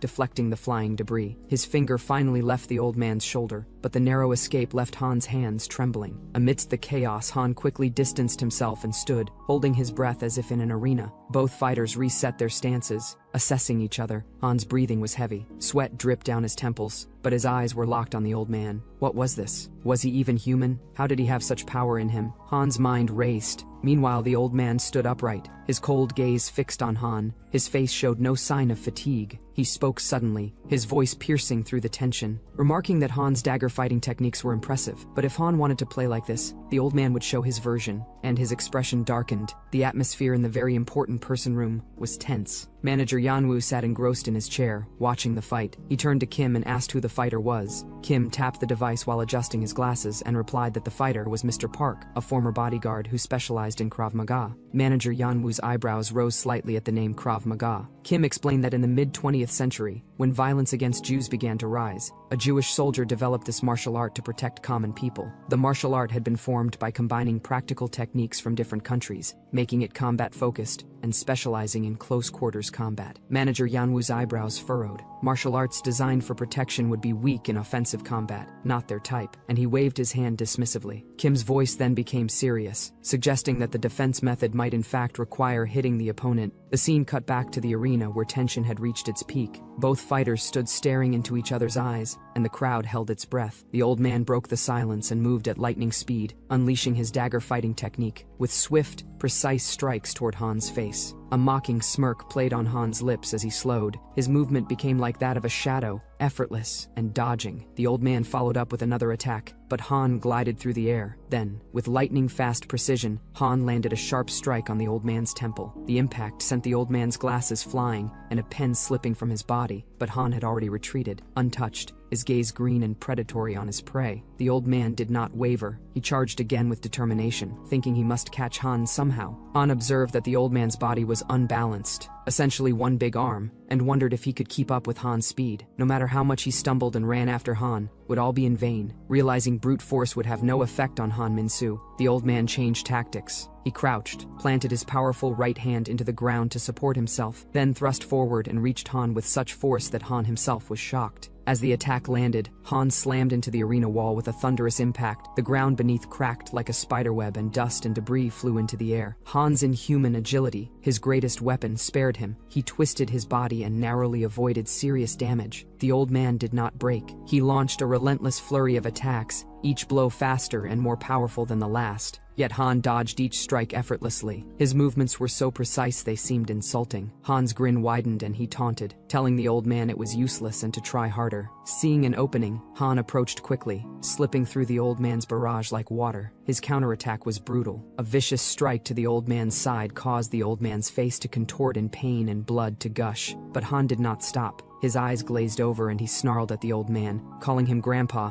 and questioning how long the doping body could last. The arena had become a battlefield of speed versus power. Han's attacks were relentless, cutting the old man with surgical precision. The old man's sheer strength kept him standing, but now his movements slowed and his breathing became ragged. Tension in the crowd thickened and murmurs spread through the stands. Minho clenched his fist and noted that Han's movements were inhuman. That explained Han's 9th rank, but wondered how the old man would turn things around. On the battlefield, the old man, bloodied and battered, remained standing. Han sneered and mocked him, accusing his dagger technique of having given up. The old man did not reply. His trembling body testified to his pain. Still, he slowly raised his arm. Han chuckled and, full of anger, taunted that the old man was letting his guard down and was about to be caught like an amateur wrestler. Pathetic. Han leaped forward with a roar, fingers ready like dogs, and demanded to see what the old man's defense would do. His strike sank into the old man's gut, and blood splattered on the ground. Gasps echoed throughout the audience. People were horrified, yet to everyone's amazement, the old man raised his trembling fist and punched himself in the stomach. Minho's jaw dropped. What was he doing? Had he lost his mind? Why was he hitting himself? Amanda leaned in alongside Cam and Sharpay and urged everyone to look closely. The old man was not hitting himself, he was targeting something else. As the truth came to light, a sharp cry of pain erupted. The old man's fingers, his greatest strength, had been crushed. The old man's counterattack had been precisely calculated and devastating. Han staggered, injured. His confidence from grabbing the old man's hand gave way to confusion and rage. For the first time, the smile vanished from Han's face. He looked in disbelief at his shattered fingers. Before Han could blink, the old man approached again despite his battered body, his eyes holding the grit of action movie heroes who never gave up. Clenching his right hand tight, the old man launched Han like a fire train. The old man's punch landed squarely in Han's gut, and the entire arena shook with shockwaves. Han's body slammed into the wall like a rag doll. Blood dripped from his mouth, and he struggled for breath. The old man, too, was in bad shape. His body trembled violently, and every breath became agony. He looked at his rotten right arm, which now dangled like a forgotten marionette. This arm was gone, he thought grimly, but he had one more shot left. Studying himself, he clenched his fist again, a move that now seemed almost impossible. As the old man charged, desperation and determination mixed on his face. The scene resembled an underdog giving it his all on the final play. But as he moved forward, his vision blurred and a strange numbness spread through his body. His legs wobbled and momentum faltered. Sun Wu's voice echoed from the sideline, urging the old man to hold on a little more. The old man's strength faded fast. His vision dimmed and his knees buckled. Yet with sheer willpower, he kept himself upright. It was not over yet. He growled and opened his eyes. Han had already reached him, moving with the precision of a predator, like a hunter attacking wounded prey. The wicked grain on Han's face contrasted completely with the old man's faltering hope. Han sneered that the old man had broken his left fingers, but Han declared himself originally right-handed. Before the old man could react, Han's two-finger dagger technique penetrated his chest. The pain was instant and overwhelming, as if a hot blade ripped through his chest. Blood spurted from the old man's mouth, and his body began to collapse. His eyes widened in agony and disbelief. Sun Wu yelled from the sidelines, urging the old man not to give up, but hope slipped away rapidly. Despite unimaginable pain, the old man made one last determined move. With his remaining strength, he raised his hand to block Han's strike. Han's fingers ripped through his sails and reached his chest, but the move softened the blow enough for him to survive, just barely. Han laughed with a sinister, mocking sound, calling the old man admirable in a sarcastic tone but declaring it all pointless. Han dug his fingers in deeper. The old man screamed in agony as blood flowed from his chest to his knees and his body trembled violently as if life were leaving him. Sun Wu's heart sank as he watched from the sidelines. Reveling in dominance, Han turned to Sun Wu and the others, with blood-stained fingers dripping as he held them up like twisted trophies, demanding they watch carefully. Han yelled venomously that the old man was dying because of Sun Wu, and that it was tragic. In one brutal motion, Han pulled his fingers from the old man's chest and palms. The tearing sound stunned everyone as blood splattered and the old man slumped further, barely adrift. Han's devilish grin widened. Sun Wu froze as memories of the training room rushed back. The old man, drenched in sweat, had laughed and asked the kid if he ever got tired, saying he needed a break. Sun Wu, full of energy, had asked whether the old man could hold on a little longer because so many questions remained. The old man's warm, genuine laugh had been heartwarming. He had answered yes to being relentless, then softened and whispered that if only he were that close to his son, maybe everything would be different. Sun Wu had remained silent, unsure what to say. The old man had placed a hand on his shoulder and, with a grain like battlefield light, told him not to worry. His dad would never leave him behind, just as the old man would never die leaving his son behind. The memory cut back to the present like a cruel slap. The old man's body lay on the arena floor lifeless, battered and pale. His spirit seemed drained, and blood collected beneath him. The arena was silent except for the thumping hum of drones. Han Min-soo stood in the center with a devilish green gaze. A drone scanned the old man's unmoving form, and coldly announced that the match was over, and victory went to player Han Min-soo. But Han was not finished. He placed his foot on the old man's face, pressing him into the ground with mocking deliberation. His laughter echoed menacingly, piercing the heavy silence of the arena. Han looked up and cackled that this place was a lot of fun, his voice filled with cruel amusement. The sight made Sun Wu's blood boil, and without a second thought he leaped from the spectator stands into the battle arena. The burning anger in his eyes was no longer mere rage but an inferno. His silhouette seemed engulfed in flames as he landed, stopping the air in the arena. Minho's frantic scream echoed behind him. Not Sunwoo, but no one could stop him now. Han remained standing in the middle of the ring with his foot on the old man's face. As Han saw Sunwoo approaching, his smile widened even more and he sneered for Sunwoo to come on. Sunwoo landed in the arena, eyes ablaze with fury,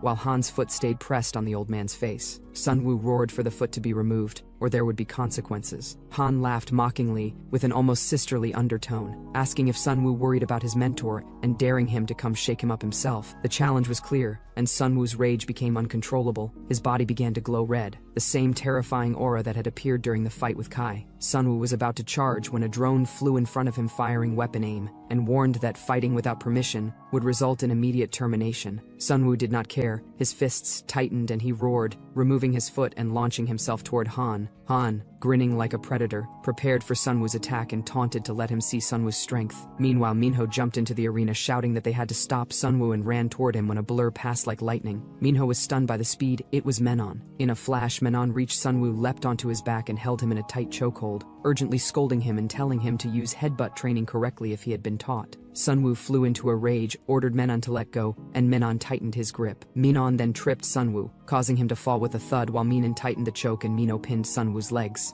Despite Sunwoo's ferocious resistance, they immobilized him. Han stood far away watching. Seeing Sunwoo fighting his own teammates, Menon leaned into Sunwoo's ear and whispered that Sunwoo should sleep for a while, because in his current condition he would be of no use. Slowly, strength drained from Sunwoo's body. His breathing slowed, his vision blurred, and consciousness slipped away. His last glance fell on Han, who still tugged at the old man's face, immersed in manic laughter. As Sunwoo was falling unconscious, a memory came. Training with the old man. The old man had been exhausted after training, but in a soft voice had asked Sunwoo to take care of his son if anything happened to him. Sunwoo, towel around his neck, had answered sure and asked why he was asking now. The old man had said he wanted someone to stop the son from going down the wrong path. Sunwoo, as always, had joked about befriending the son to learn more. The old man had been slightly caught off guard, then stroked Sunwoo's hair with a playful grin, and said Sunwoo planned to use him even after he was gone. The memories faded into stark reality. The old man still lay on the ground, badly hurt and lifeless, with Han's foot pressed against his face. On the other side of the arena, Sunwoo lay unconscious, pinned by Menon and Minho, who now sat beside her gasping. That had been close, Minho whispered, catching his breath. Han surveyed the aftermath, snorted and let out a low raspy chuckle, calling it a waste. A new voice stopped everything as Amanda entered the arena with her eyes fixed on Han, accusing him of taking all of Sunwoo's attention and asking whether he would leave now or did he still need Sunwoo's attention and love. Han's face hardened, and he looked at her with icy eyes, threatening to kill her with his own hands. Amanda did not back down. She pointed to the hovering drone and replied that if he messed with her, his own drone guide would blow him up. Han's expression darkened, blood glinting in his eyes, and there was an unmistakable glint of lust. He laughed off her threat, slowly removed his foot from the old man's face with deliberate movements, then turned and left, giving Amanda a venomous look, saying it did not matter and that he was going to kill them all. He left the arena and his footsteps echoed. Amanda rushed to the old man, knelt and checked his injuries. After tense moments, she breathed a sigh of relief and declared him alive, thinking he had survived. She gestured urgently to the medical team to bring immediate attention. As she ran, her eyes fell on the old man's injured left hand, and she reflected that that hand had saved his life. Her mind flashed back to the moment when the old man had used his left hand to block Han's deadly finger dagger technique.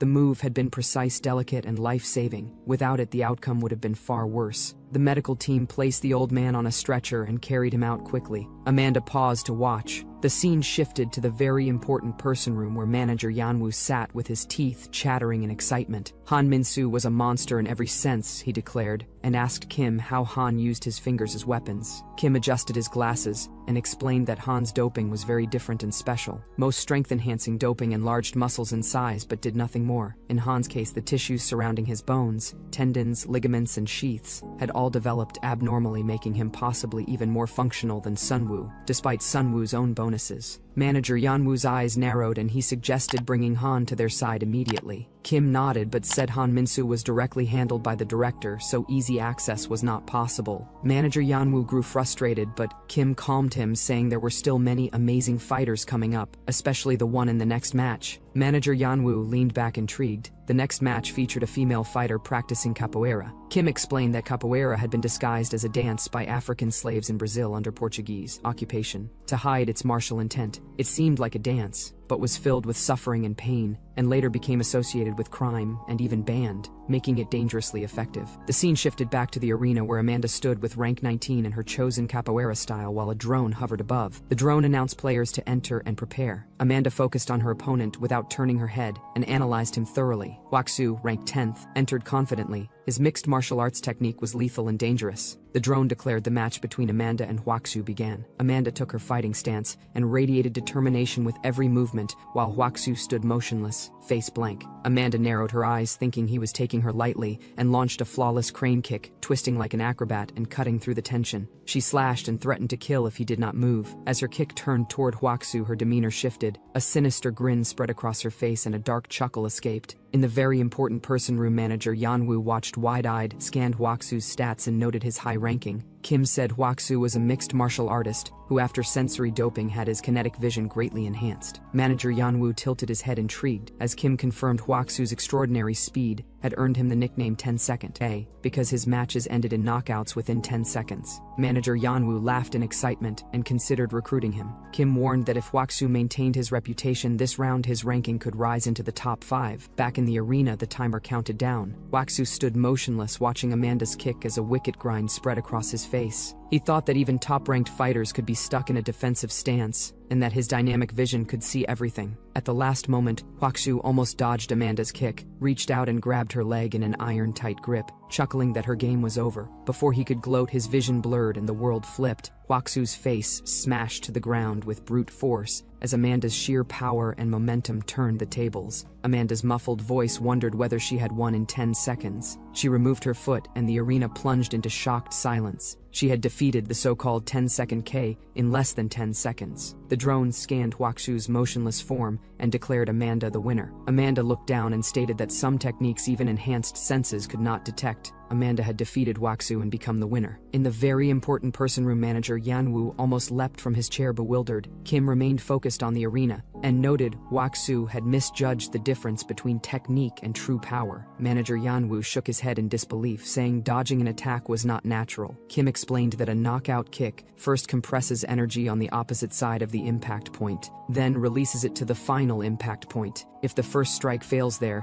no time to compress energy again, so the kick loses power, especially when both feet are off the ground, because there is no supporting foot to compress and release. Manager Yanwoo noted Amanda was not in that situation. Both her feet had been in clear air, and her first attack failed. Kim agreed and pointed out that in capoeira, hands are also used as supporting legs, and Amanda's power doping did not increase muscle size but dramatically enhanced muscle density, making her more powerful and faster without the motion limits of bulky muscles. Amanda had become a battle machine capable of releasing maximum power from any stance and timing. Unpredictable. The scene shifted to Sunwoo lying on his bed, slowly regaining consciousness. Minho's face appeared before his eyes, and Sunwoo sat up panting, looking around, and then into Minho's eyes, wondering why he was there. At that moment, Amanda entered, saying the old man was alive, and they could feel his breathing while carrying him out of the arena. Sunwoo exhaled in relief. Amanda turned to Minho and told him to warm up for his match. Minho's expression turned cold and determined. He said he would be ready and suspected this next opponent was the reason he was here. Memories came back of a man handing Minho a fighting ward card, promising to bring the murderer of his brother to face him. Minho demanded how he would recognize the killer since he did not know his name. The man smiled sinisterly and said the killer had gone to the fighting ward and was a former professional boxer. There were only a few former pro boxers there. The scene shifted to the arena where a bald, deadly-looking man stood, Choi Wonwoo, ranked 16th with pure ruthless boxing. Minho entered, scanned the crowd until his eyes found Wonwoo, and although ranked 28th, he had come for more than rankings. His fighting style had been sharpened to deadly precision boxing. Minho took a firm stand and asked whether Wonwoo knew Kim Min-sung's name. Wonwoo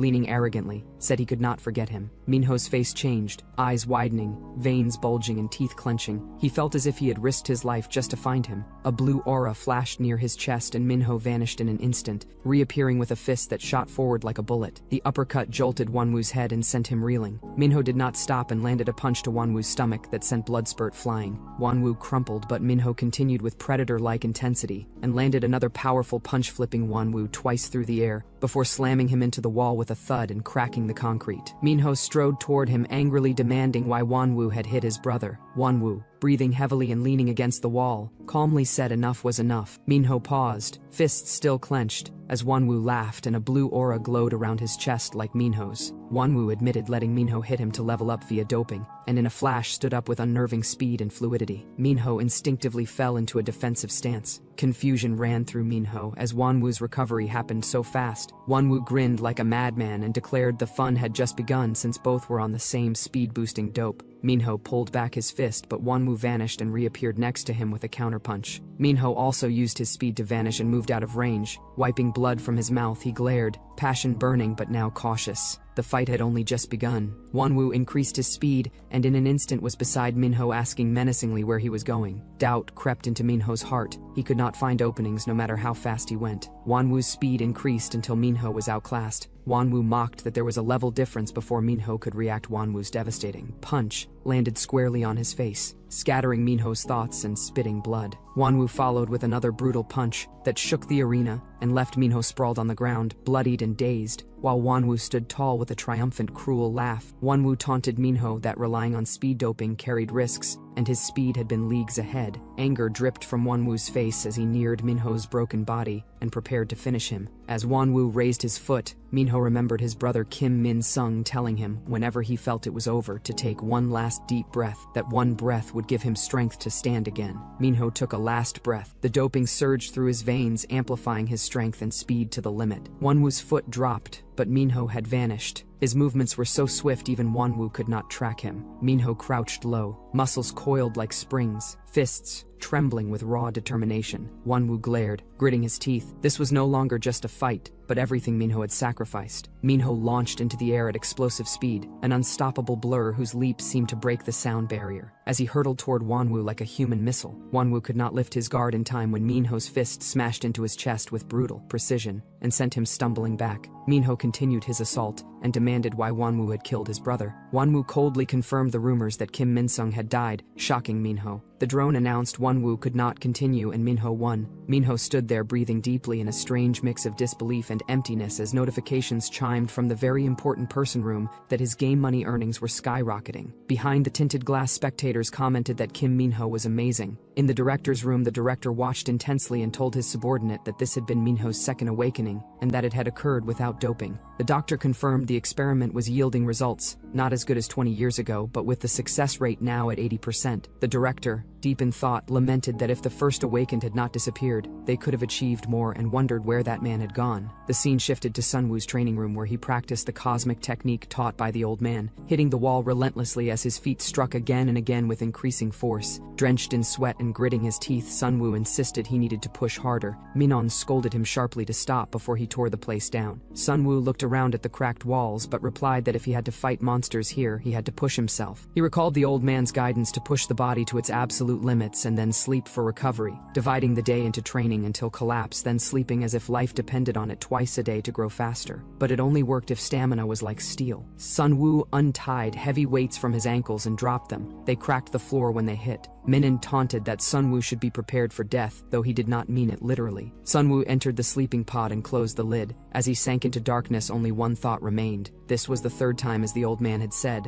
and stamina was key. Outside the pod, Menon smiled at the weights and mocked the kids training 3 times a day, then sleeping for improvement. He thought it might be entertaining. A drone called for Menon to proceed to the main arena. His eyes lit up and his sinister look turned to excitement as he asked whether they were finally getting a tasty one, and walked down the hallway behind the drone. The scene cut to Juwoo in the arena, ranked 15th and displaying lion-like strength, holding the arena wall with one hand and his body in a seated position in the air, his control and power mind-blowing. In the observation room, manager Yanwoo and Kim watched. Manager Yanwoo asked whether Juwoo was one of Kim's 5 picks, and Kim confirmed that Juwoo had gained tremendous strength from doping. His grip strength was next level, and when he grabbed opponents he could crush their bonuses and their will to fight. Kim added that Juwoo's true strength lay in judo skills amplified by brute strength, making him unstoppable if he threw someone to the ground. Manager Yanwoo asked about Menon, and Kim paused scanning the device but found no information. Menon's origins, fighting style and doping were a mystery, and he appeared to have been recruited straight from the fighting ward. Kim's face turned serious. He had not seen a single match of Menon's, and this guy remained a mystery. The scene cut to the arena where Menon entered in his signature disturbing manner, licking his elbow with a manic smile that sent chills through the crowd. On the other side, Juwoo stood in the center with crimson eyes and a stance that made it clear he had come to win, not play. A drone announced that the match between Menon and Juwoo began. Juwoo declared they should finish it once and for all. Before he could do more, Menon closed the distance with electric speed and caught Juwoo off guard, taunting that the back of his head looked delicious and attacking from behind. Juwoo barely dodged, then grabbed Menon's hand and used monster judo to lift him into the air. Menon, impressed by Juwoo's moves, praised him as Juwoo slammed Menon down with full force. The impact cracked the arena floor and shockwaves spread across the field. Menon lay on the shattered ground, barely breathing, while Juwoo remained upright and imposing. The counterattack stunned everyone. In the very important person room, manager Yanwoo leaned forward in shock, wondering whether Menon was stuck in the ground or finished. Even Kim looked shaken, admitting he had not expected Juwoo to finish him so quickly. Scanners assessed both fighters, and the drone announced player Juwoo could not move forward, and player Menon was declared the winner. The arena erupted with gasps, and Sunwoo, standing rigid moments before, suddenly collapsed to the ground unconscious. The unconscious announcement sent shockwaves, while Menon's reaction remained disturbing, as he lay on the ground licking his elbow and laughing like a twisted symphony, with a mischievous glint, thinking it was time for Sunwoo to wake up. Menon wondered whether Sunwoo would come out burned to perfection and laughed harder. The scene shifted to Sunwoo's recovery bed, where the door squeaked open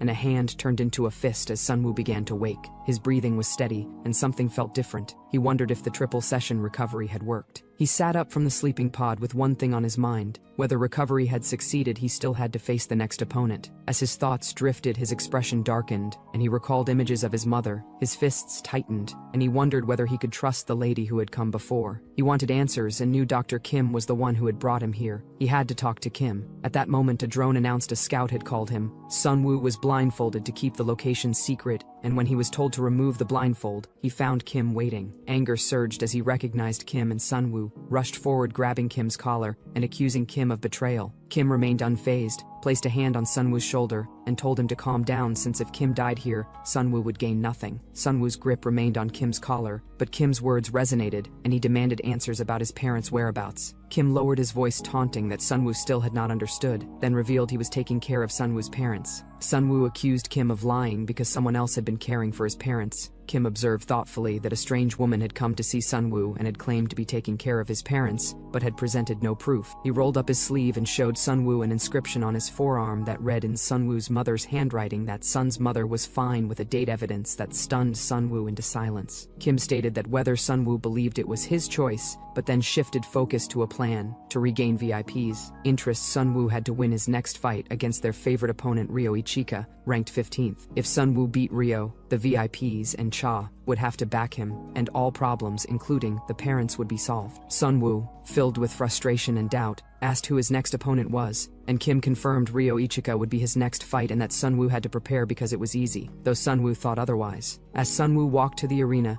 Kim's words echoed that defeating the opponent would force Chairman Shah to choose Sunwoo and reach the finals to solve everything. Sunwoo's mind spun between whose lies and whose truths to trust, but he knew one thing: if he did not take down his next opponent, it would all be over. In the arena, Ryo Ichika stood calm and composed like a ticking bomb. His Kudo fighting style was known for efficiency and destruction. In the very important person room, manager Yanwoo sat comfortably confident, thinking he already knew how things would go and imagined Chairman Cha Youngin's reaction if Sunwoo lost. In another very important person room, Cha Youngin smiled faintly, eager to see who had the last laugh. Ryo took a carnal fighting stance, exuding confidence, while Kim mirrored a move and prepared to start with a calf kick. Sunwoo charged like lightning. Ryo ran at him and threw a powerful low calf kick to knock him off balance, but Sunwoo was ready and dodged with absolute precision. Ryo countered with the same kick powerfully at Sunwoo's midsection. Sunwoo's instincts told him to dodge and counter, but Ryo grabbed Sunwoo in a lightning motion, holding his shoulder and leg, and threw him to the ground, shattering the floor and causing Sunwoo to bleed from the mouth. Sunwoo thought Ryo was insanely strong, but Ryo raised his fist to finish the job. Gathering his last strength, Sunwoo twisted his body and pulled himself out of Ryo's striking range, narrowly escaping. Manager Yeonwoo leaned forward, curious whether Sunwoo was a striker or a grappler, and Kim explained Sunwoo had mastered Kyokushin karate, which trained striking and grappling, throws and joint locks, and even headbutts and groin attacks. Ryo felt uneasy at Sunwoo's fearlessness and attacked again with a lightning punch that narrowly missed. Ryo pulled back his punch and landed a gut punch that sent blood spurt flying from Sunwoo's mouth, and he fell backward to the ground. Manager Yeonwoo smugly assumed the high schooler was finished, but Ryo noticed Sunwoo still smiling, and wondered why Sunwoo rose, staring with a wild passion, and bit Ryo's leg, like an animal, infuriating Ryo, who kicked Sunwoo's head hard. Sunwoo fell, yet the wicked grin remained. Ryo looked at his bleeding leg where Sunwoo had bitten him and thought the boy was a beast. Sunwoo got up, and after a moment Ryo tightened his fists, expecting the same trick, but this time Sunwoo dropped his body lower, and at the last moment, instead of biting Ryo again, he copied Amanda's capoeira technique and landed a powerful kick to Ryo's head, shocking Manager Yeonwoo. Taking advantage of Ryo's slight distraction, Sunwoo shifted his body weight at tremendous speed and swung his leg upward with explosive force. At that moment, Ryo's entire focus was fixed on Sunwoo's body movements, leaving him no chance to react. The kick landed directly on Ryo's face, and the impact was so powerful that its sound echoed across the entire arena. In the very important person room, Manager Yeonwoo's eyes widened uncontrollably. He suddenly slammed his hand hard onto the table and shouted in anger, questioning how this was even possible. Capoeira was being used, and the disbelief burned inside him as he wondered where Sunwoo could have learned it from. The scene abruptly shifted into a flashback. Inside a calm training space, Sunwoo and Amanda stood together. At that time, Sunwoo was visibly excited, his face filled with curiosity. He asked Amanda which technique in capoeira was the most powerful. Then, in a playful manner, he pointed at himself and asked her to show him by hitting him with that move at least once. Amanda's expression instantly turned serious. A chilling coldness filled her eyes as she warned him in a strict, work-like tone, questioning whether he truly believed he could endure anything, or whether he was taking capoeira lightly. Sunwoo immediately shook his head, denying it. However, before he could finish speaking, Amanda suddenly moved. Her kick was so fast that her motion appeared like a blur. The strike connected cleanly with Sunwoo's head, and the force was overwhelming. Sunwoo crashed to the ground, completely stunned. Amanda stood beside him with her arms unfolded and her gaze razor-sharp. She stated that now he had endured it himself, he could copy it. She reminded him not to cross his limits and to simply give his best. Sunwoo's head was still ringing. Despite the pain, he smiled and softly expressed his thanks to Amanda. The memory slowly faded, and the scene returned to the present. Sunwoo's capoeira-inspired kick struck Ryo's face once again. The impact was so brutal that Ryo's body shook violently. He staggered for a moment, and his confidence cracked slightly. However, Ryo was not someone who accepted defeat easily. Gritting his teeth, he regained control and grabbed Sunwoo's leg with an iron grip. At that moment, Sunwoo was still in a handstand position. His body was completely tense and alert, prepared for Ryo's next move. Ryo raised his leg, preparing another devastating kick aimed directly at Sunwoo's face. In the very important person room, Manager Yeonwoo became so excited that he almost rose from his seat. A frightening smile spread across his face, as if this was exactly what he wanted to see. But Sunwoo did not allow it. Using the strength of his arms, he launched his upper body into the air. His agility stunned everyone present. It looked as if his movement was breaking the laws of physics. Ryo was still holding Sunwoo's leg, but disbelief froze him in place for a split second. Sunwoo seized that moment. While twisting in midair, he swung his free leg and delivered another devastating kick. The strike connected directly with Ryo's face, and its impact was felt throughout the entire arena. The force sent Ryo flying backward. Before crashing into the ground, Ryo managed to stop himself with one hand and balance his body. On the other side, Sunwoo landed softly on the ground. His breathing was steady. For the first time after observing Ryo's condition, Sunwoo felt that a crack had appeared in Ryo's confidence. Sunwoo's mind became clear. He concluded that one final calf kick would end everything, but Ryo still had no intention of giving up. He stood again, this time adopting a new stance. His eyes were now completely locked onto Sunwoo. With a strange mix of respect and hatred, he stated that Sunwoo's movements were not normal, and admitted that he had truly been surprised. From now on, he would treat Sunwoo as an animal. Something inside Ryo snapped. His speed increased to lightning levels. Sunwoo did not even get enough time to react. In the blink of an eye, Ryo closed the distance and entered striking range. A punch came flying towards Sunwoo, which he dodged instinctively. However, Sunwoo instantly realized that Ryo's speed had suddenly increased. The thought crossed his mind that this might be the effect of doping. Ryo did not stop. He clenched his fist even tighter and prepared his next strike. Sunwoo quickly thought that Ryo would throw another punch, and that he could dodge and counter, but the situation suddenly twisted. Ryo feinted the punch and instead launched forward, delivering a brutal headbutt. It was an attack no one had expected. Sun Wu was completely caught off guard. His thoughts became chaotic as his body struggled to recover. Ryo did not waste even a second. Without hesitation, he delivered another powerful punch straight into Sun Wu's abdomen with full force. The audience collectively held their breath. The impact was so intense that darkness filled Sun Wu's vision, and his body screamed in pain, yet his mind continued to fight. He forced himself to stay conscious, knowing that losing awareness would mean everything was over. Ryo gave him no time to recover. His fists were now completely clenched. His eyes were cold and ruthless. He growled that from now on, even Sun Wu's organs would not be able to save him. What followed was a relentless storm of punches crashing into Sun Wu's upper body. Every hit felt like a hammer, heavy and agonizing. Sun Wu's ribs trembled with every impact. His torso became covered in bruises. Blood began to spill from his mouth, accompanied by a painful scream. Ryo still did not stop. Taking a step back, he gathered all his focus and power and delivered another devastating kick straight into Sun Wu's abdomen. The impact was so violent that even the air trembled, and the entire arena shook. Blood dripped from Sun Wu's lips. Ryo looked at his opponent and believed the match was already over. Sun Wu had been tough, but this was the end. Inside the very important person room, manager Yanwu went mad with joy. A strange gleam appeared in his eyes, and a frightening smile spread across his face. He felt certain that the fighting tournament was now firmly in his grasp, and that both Sun Wu and Cha Sung-yan were finished. In another very important person room, however, Cha Sung-yan sat completely calm. A faint smile rested on her face. She was certain that everything was not over yet. She still trusted Sun Wu, and just as her belief seemed to take form,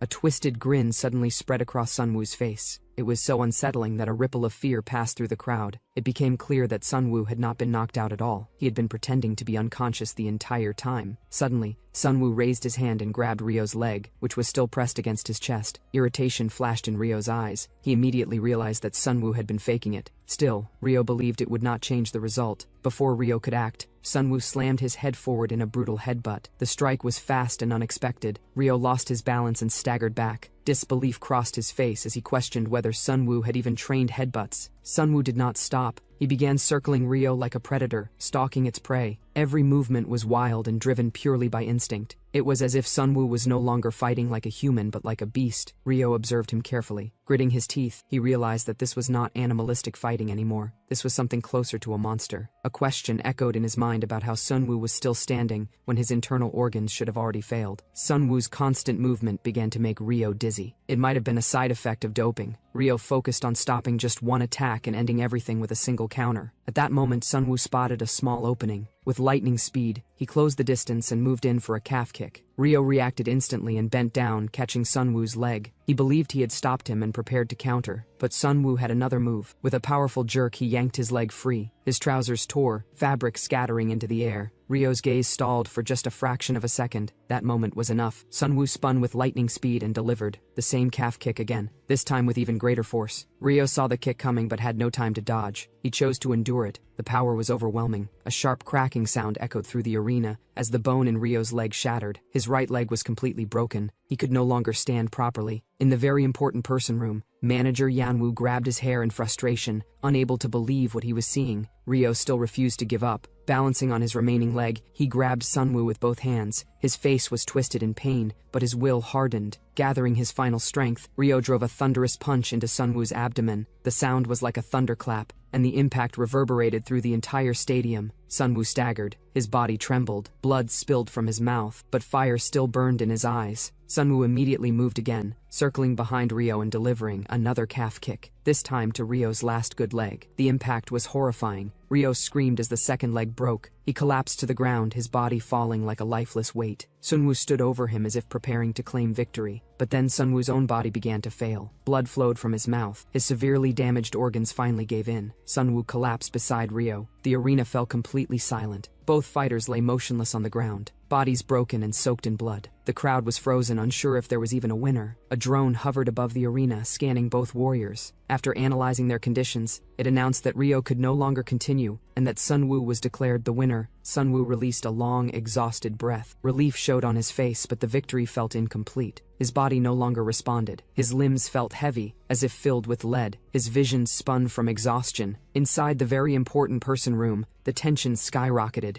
Manager Yanwoo's face was tight with rage and disbelief. He could not accept that Sunwoo had won. On the other side, Cha Sung-yan remained composed. A confident calm lingered on her face. She had expected this outcome. As the drone continued announcing results, Sunwoo's body finally shut down completely. He collapsed into unconsciousness on the cold arena floor. Manager Yanwoo, still in shock, assumed Sunwoo had collapsed just like Rio. Kim calmly explained that Sunwoo had not fallen due to defeat, but because his body had shut down from extreme exhaustion. Cha Sung-yan's bodyguard noticed something troubling on his device. The prize money was not increasing. It became clear that most bettors had not placed bets on Sunwoo. The bodyguard explained that fighters who collapse after victory rarely receive bets. With the round of 31 over, advancement to the round of 16 would depend solely on prize money. Sunwoo's ranking was at the very bottom. If the next round was announced immediately, Sunwoo would be eliminated before he could even wake up. The bodyguard warned that not only would Sunwoo be eliminated, but their very important person selection could also become void. They would need to find a new fighter. Cha Sung-yan remained silent, her expression unreadable. Then she asked how much cash she could currently pull. The bodyguard froze, realizing her intention. She calmly declared that if prize money was the issue, she would place her own money on the table. This was not a gamble for her. It was a decision. The bodyguard visibly tensed. Doubt crossed his face as he warned that if this cash was wasted, everything could be lost. But Cha Sung-yan did not give him time to dwell on it. She cut him off and turned her gaze toward the arena, where the announcement had already begun. The scene shifted as the drone moved to the center of the arena. Its voice echoed, announcing that the round of 16 briefing would begin shortly, and that all 31 winners were to gather in the arena. The massive entrance doors opened. Light flooded in as the 31 fighters entered one by one. Silent guide drones glided alongside them. Among them was Minho, who walked in with quiet intensity. His gaze immediately locked onto a figure lying motionless on the ground. It was Sunwoo. Minho's jaw tightened. His hands clenched. For a moment he could not understand why that idiot was lying there. Anger surged inside him. He hoped someone would lift Sunwoo before the next round began. Before anything else could happen, the massive screen in front of the arena suddenly turned on. As the image cleared, an imposing figure appeared. The director spread his arms dramatically and welcomed the fighters. His voice was filled with enthusiasm as he welcomed the 31 victorious players and extended special thanks to the 16 VIPs, whose presence made the moment legendary. The VIPs appeared one by one on the screen, their faces zoomed in with high-definition clarity. The lineup began with manager Yanwoo, whose face was stern, and ended with his younger sister Cha Sung-yan, whose sharp gaze radiated authority. The director clearly enjoyed the moment. With excitement still in his tone, he announced that selection for the round of 16 would now depend solely on prize money. Raising 3 fingers confidently, he addressed the very important person members and explained that they now had to place bets on the fighters they believed would earn the most money in the next round. He added that they had only 30 seconds and that the countdown had already begun. As the timer appeared on the screen, Cha Sung-yan immediately focused on her bodyguard. She asked for the prize gap between Sunwoo and the 16th ranked fighter. The bodyguard quickly began working on his device, fingers scanning data at high speed. With every passing second, his expression grew more serious. He reported that the gap was a massive 2 billion won, and that it could increase further in the final 10 seconds. Without hesitation, Cha Sung-yan ordered that every bit of available money be placed on Sunwoo. The bodyguard was visibly shocked. He almost begged her to reconsider, explaining that they could cash out up to 4 billion won. If this move failed, and Sunwoo did not qualify,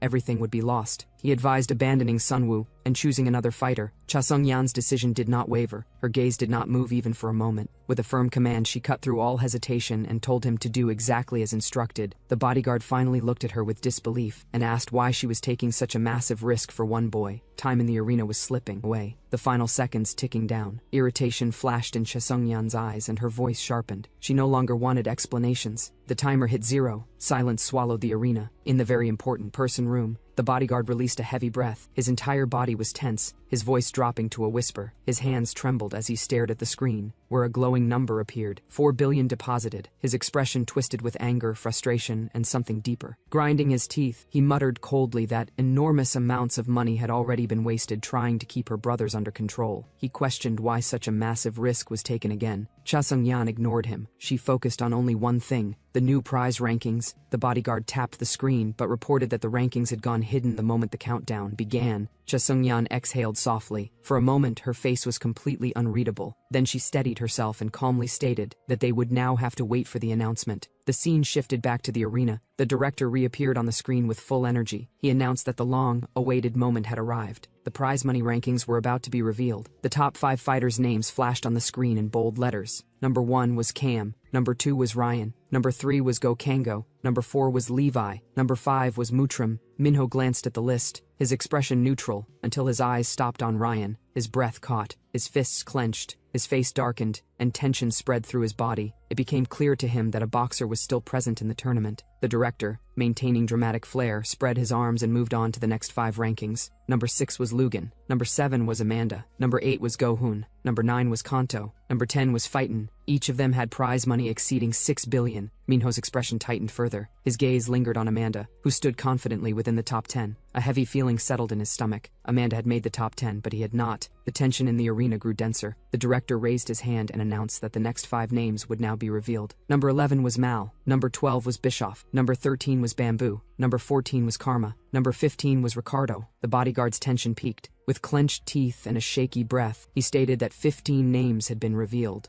Only one final spot remained. Cha Sung-yan showed no emotion. She slightly lowered her head, already sensing that the result was almost clear. Sunwoo was still lying motionless on the cold arena floor, completely unaware that his fate was being decided. Then the director's voice cut through the anticipation. The final participant was about to be announced. His tone was confident and dramatic. This fighter had earned a staggering 4.6 billion in prize money. As the name and image of the Street Fighter Gubin flashed on the giant screen, the arena erupted. His total earnings shown in bold letters. The bodyguard froze. His entire body stiffened. His eyes widened in shock. His breath caught, and only a faint sound escaped his lips. Disbelief was clearly written across his face. One thought echoed repeatedly in his mind. 4 billion spent, and everything was wasted. The director, still riding the thrill of the announcement, clearly declared that the top 16 fighters had now been decided. They were the ones who had earned the highest prize money. The arena slowly began to digest the rankings, while Sunwoo remained unconscious on the floor, completely unaware that his name had not made it into the top 16. Cha Sung-yan, who had remained composed until now, finally sank back into her seat. Disappointment showed through her body language. In front of her, the bodyguard leaned forward, his face dark, his voice low and tense. He stated clearly that every bit of liquid cash had been spent. All that remained were company buildings, corporate deposits, and a few shares. He looked directly at Cha Sung-yan. Frustration filled his eyes, but concern followed soon after. He could not understand why she had taken such a risky move, pouring every piece of liquid cash into a single personal decision. Cha Sung-yan stayed silent. Her focus remained locked on the screen, eyes fixed on the director. She was clearly waiting for something else. In another very important person room, Manager Yanwoo's reaction was completely opposite. While others were still in shock, his disbelief quickly turned into amusement. His lips curled into a twisted smirk, his body filled with mocking energy. For him, Cha Sung-yan's 4 billion loss felt like pure comedy. His tone turned sarcastic, and he seemed to enjoy every second of it, savoring the idea of how she had played such a massive gamble and lost. His laughter grew loud, sharp, and almost insane. While Manager Yanwoo reveled in mockery, Kim remained collected. His face showed no visible expression. He simply adjusted his glasses and, casting a sideways glance, stated in a cold tone that the game was not over yet. Yanwoo's reaction changed instantly. His smile faded, his eyes narrowed, and suspicion crept into his voice. At the same time, a confident smile slowly appeared on Cha Sung-yan's face. A new level of determination filled her eyes. She still believed the game was not out of her hands. The scene shifted back to the arena. The director spread his arms and announced the next event. An additional selection. The announcement sent shockwaves through the arena. Fighters who had already accepted defeat suddenly felt hope reignite. Manager Yanwoo jumped to his feet immediately, his face erupting with anger. He protested openly, claiming that the top 16 had already been decided, and demanding to know what kind of new drama this was. The director, still in showman mode, calmly explained that to increase excitement, they were introducing a new twist. The round of 16 player choice event. Under this new rule, very important person members would gain additional options, and as a result, 4 more fighters would be added to the next round. The announcement ignited a new frenzy in the arena. Fighters who had already lost now stood ready with desperate hope. The director explained the selection process clearly. The remaining 15 fighters would battle each other. The fight would continue until only 4 fighters remained standing. Those 4 would then join the existing top 16. As the director announced that the already selected 16 fighters should move to the stands, the arena's massive exit gates opened. The top 16 fighters began leaving the battlefield. Minho, whose heart had just reignited with hope, immediately turned toward Sunwoo. But when he saw Sunwoo still lying motionless on the floor, frustration exploded inside him. Minho rushed toward Sunwoo. He grabbed Sunwoo's shoulders and shook him hard, desperately trying to wake him. His shouts filled the air, but Sunwoo showed no response. Suddenly, a mechanical warning cut through the noise. A drone descended above them and announced in a cold, robotic voice that any contact with participants before the deathmatch round began was strictly prohibited.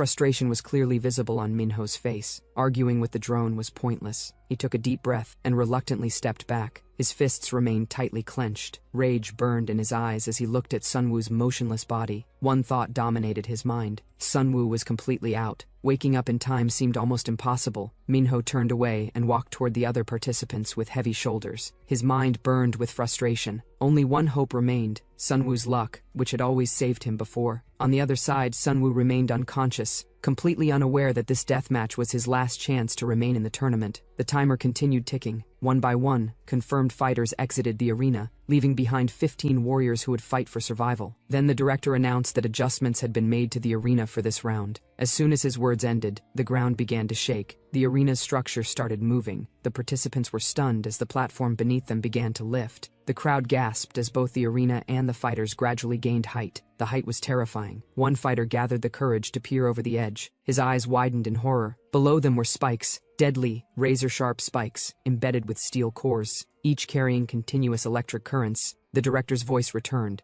this time paired with a chilling smile. This was the brand new battlefield. A live feed appeared on the screen showing the deadly spikes clearly. The director stated plainly that this round was not only a fight against opponents but also against the battlefield itself. One wrong step would result in instant death. At that moment, Sunwoo was shown lying at the extreme edge of the platform, motionless. His condition was so vulnerable that a careless fighter could easily knock him down. In the very important person room, Cha Sung-yan's bodyguard's face turned pale. He leaned forward, panic flooding his eyes. Only one fear filled his mind. If the round started now, Sunwoo would die before the fight even began. In another very important person room, manager Yanwoo's face was filled with twisted delight. A sinister shine gleamed in his eyes as he imagined Sunwoo falling into the spikes below. The scene shifted back to the fighters. They stood before a massive screen, waiting for the final signal. The director spread his arms dramatically and officially started the round. The moment the signal was given, the arena descended into madness. Fighters clashed with full aggression. Punches, kicks, bone-breaking blows turned the arena into a battlefield. This was not a staged match. This was a real kill or be killed fight. Cha Sung-yan's bodyguard watched in horror from the very important person room, his eyes scanning every fighter. Then he noticed something shocking. No one was attacking Sunwoo. A slow sense of relief appeared on his face. The fight had become so intense that no one had noticed Sunwoo yet. Cha Sung-yan, however, remained serious. The brutality in the arena reached its peak. A massive fighter delivered a deadly kick to his opponent's abdomen. The body flew toward the edge, screaming, before falling onto the spikes below. A sickening crunch echoed. The screen marked the fighter's number with a red line. Participant 24 eliminated. The spectators were horrified, but the fight did not stop. Then another fighter's gaze fell on Sunwoo's motionless body. A cruel smile appeared on his face. He cracked his knuckles and walked confidently toward Sunwoo. His intention was clear. He planned to throw Sunwoo directly into death. In the very important person room, Cha Sung-yan jumped up in panic. Her eyes widened, her voice filled with desperation as she stated that Sunwoo had to wake up now. The fighter swung his leg. Before the kick could land, a blur rushed in from the side. A powerful punch smashed directly into the fighter's face. The impact sent his body flying backward. Blood and saliva scattered through the air. Minho stood in front of Sunwoo. His fist was tightly clenched. In the very important person room, Cha Sung-yan froze. Her expression changed completely. Minho had just saved Sunwoo. Minho's frustration exploded beyond limits. Gritting his teeth, he turned towards Sunwoo's unconscious face and shouted that if Sunwoo wanted to stay alive, he had to wake up now. Sunwoo did not respond. Danger continued closing in. 3 fighters were airborne, diving toward Minho and Sunwoo at full speed with lethal intent. Their movements were sharp, decisive, and driven by the instinct to eliminate a vulnerable target before anyone else could interfere. Minho reacted instantly. He stepped forward, placing himself directly between Sunwoo and the incoming attackers. His stance dropped low, muscles tightening as he prepared to intercept. The first fighter reached him and threw a heavy punch aimed at Minho's head. Minho twisted his upper body just enough for the strike to graze past, then countered with a brutal hook that smashed into the attacker's jaw. The force sent the fighter spinning sideways, barely stopping himself from tumbling over the edge. The second attacker came in with a knee strike, aiming straight for Minho's chest. The enemy noticed too late and looked up in shock at Minho's speed, but the moment had already passed. Minho's fist slammed into the fighter's face, smashing him into the ground with such force that the floor cracked beneath the impact. The fighter did not move again. Minho had no time to celebrate. Another fighter emerged suddenly, wearing a bold and unsettling smile, and locked Minho in a headlock. Minho struggled as breathing became difficult. His vision blurred, his head spun, and his strength rapidly faded. The bald fighter arrogantly conveyed that anyone faster than him was destined to die first.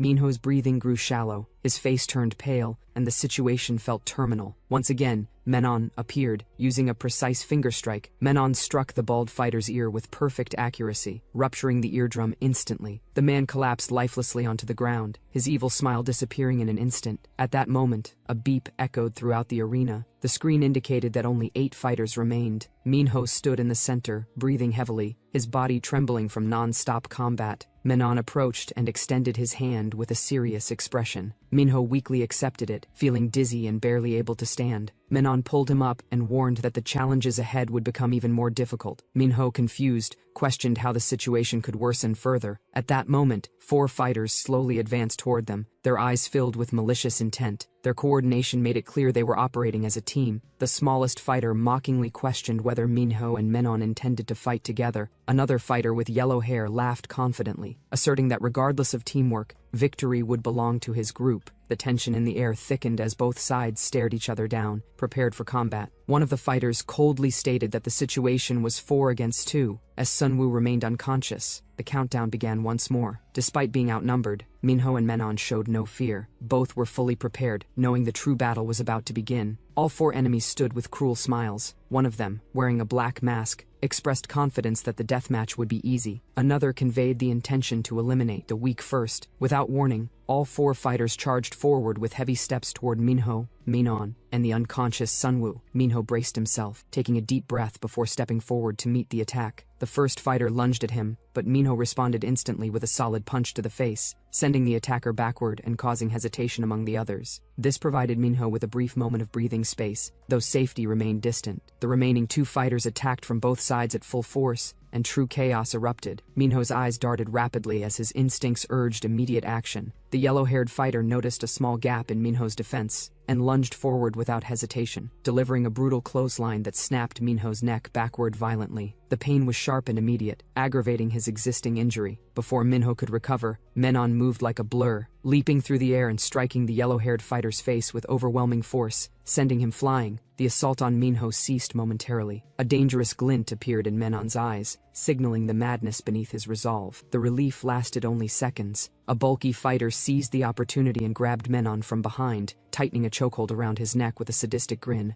Menon's breathing slowed, yet his willpower remained unbroken. Unable to watch his friend suffer, Minho charged forward instinctively. The black-masked fighter intercepted him, delivering a powerful dropkick to Minho's back that slammed him toward the ground. Pain erupted as blood spilled from Minho's mouth and his vision blurred. Simultaneously, another fighter launched himself from above towards Sunwoo, still unconscious. Minho's heart nearly stopped, leaving him only able to scream internally. The airborne kick was aimed directly at Sunwoo's head. Menon, refusing to surrender, gathered his remaining strength and delivered a precise strike to the attacker's leg, altering the kick's trajectory and sparing Sunwoo by mere inches. The ground cracked violently as the arena began collapsing. Sunwoo's body slid toward the edge, where electrified spikes awaited below. Minho ran, but the distance was impossible to close in time. The arena echoed with a heavy impact, leading everyone to believe Sunwoo had fallen. The black-masked fighter expressed satisfaction at the apparent numerical advantage. Menon immediately countered the assumption. The scene shifted. Sunwoo's eyes opened. He was balancing above the spikes, still alive, saved by the collapsing floor. In the next instant, Sunwoo launched himself upward with explosive force and landed back inside the arena, his presence resembling a natural disaster.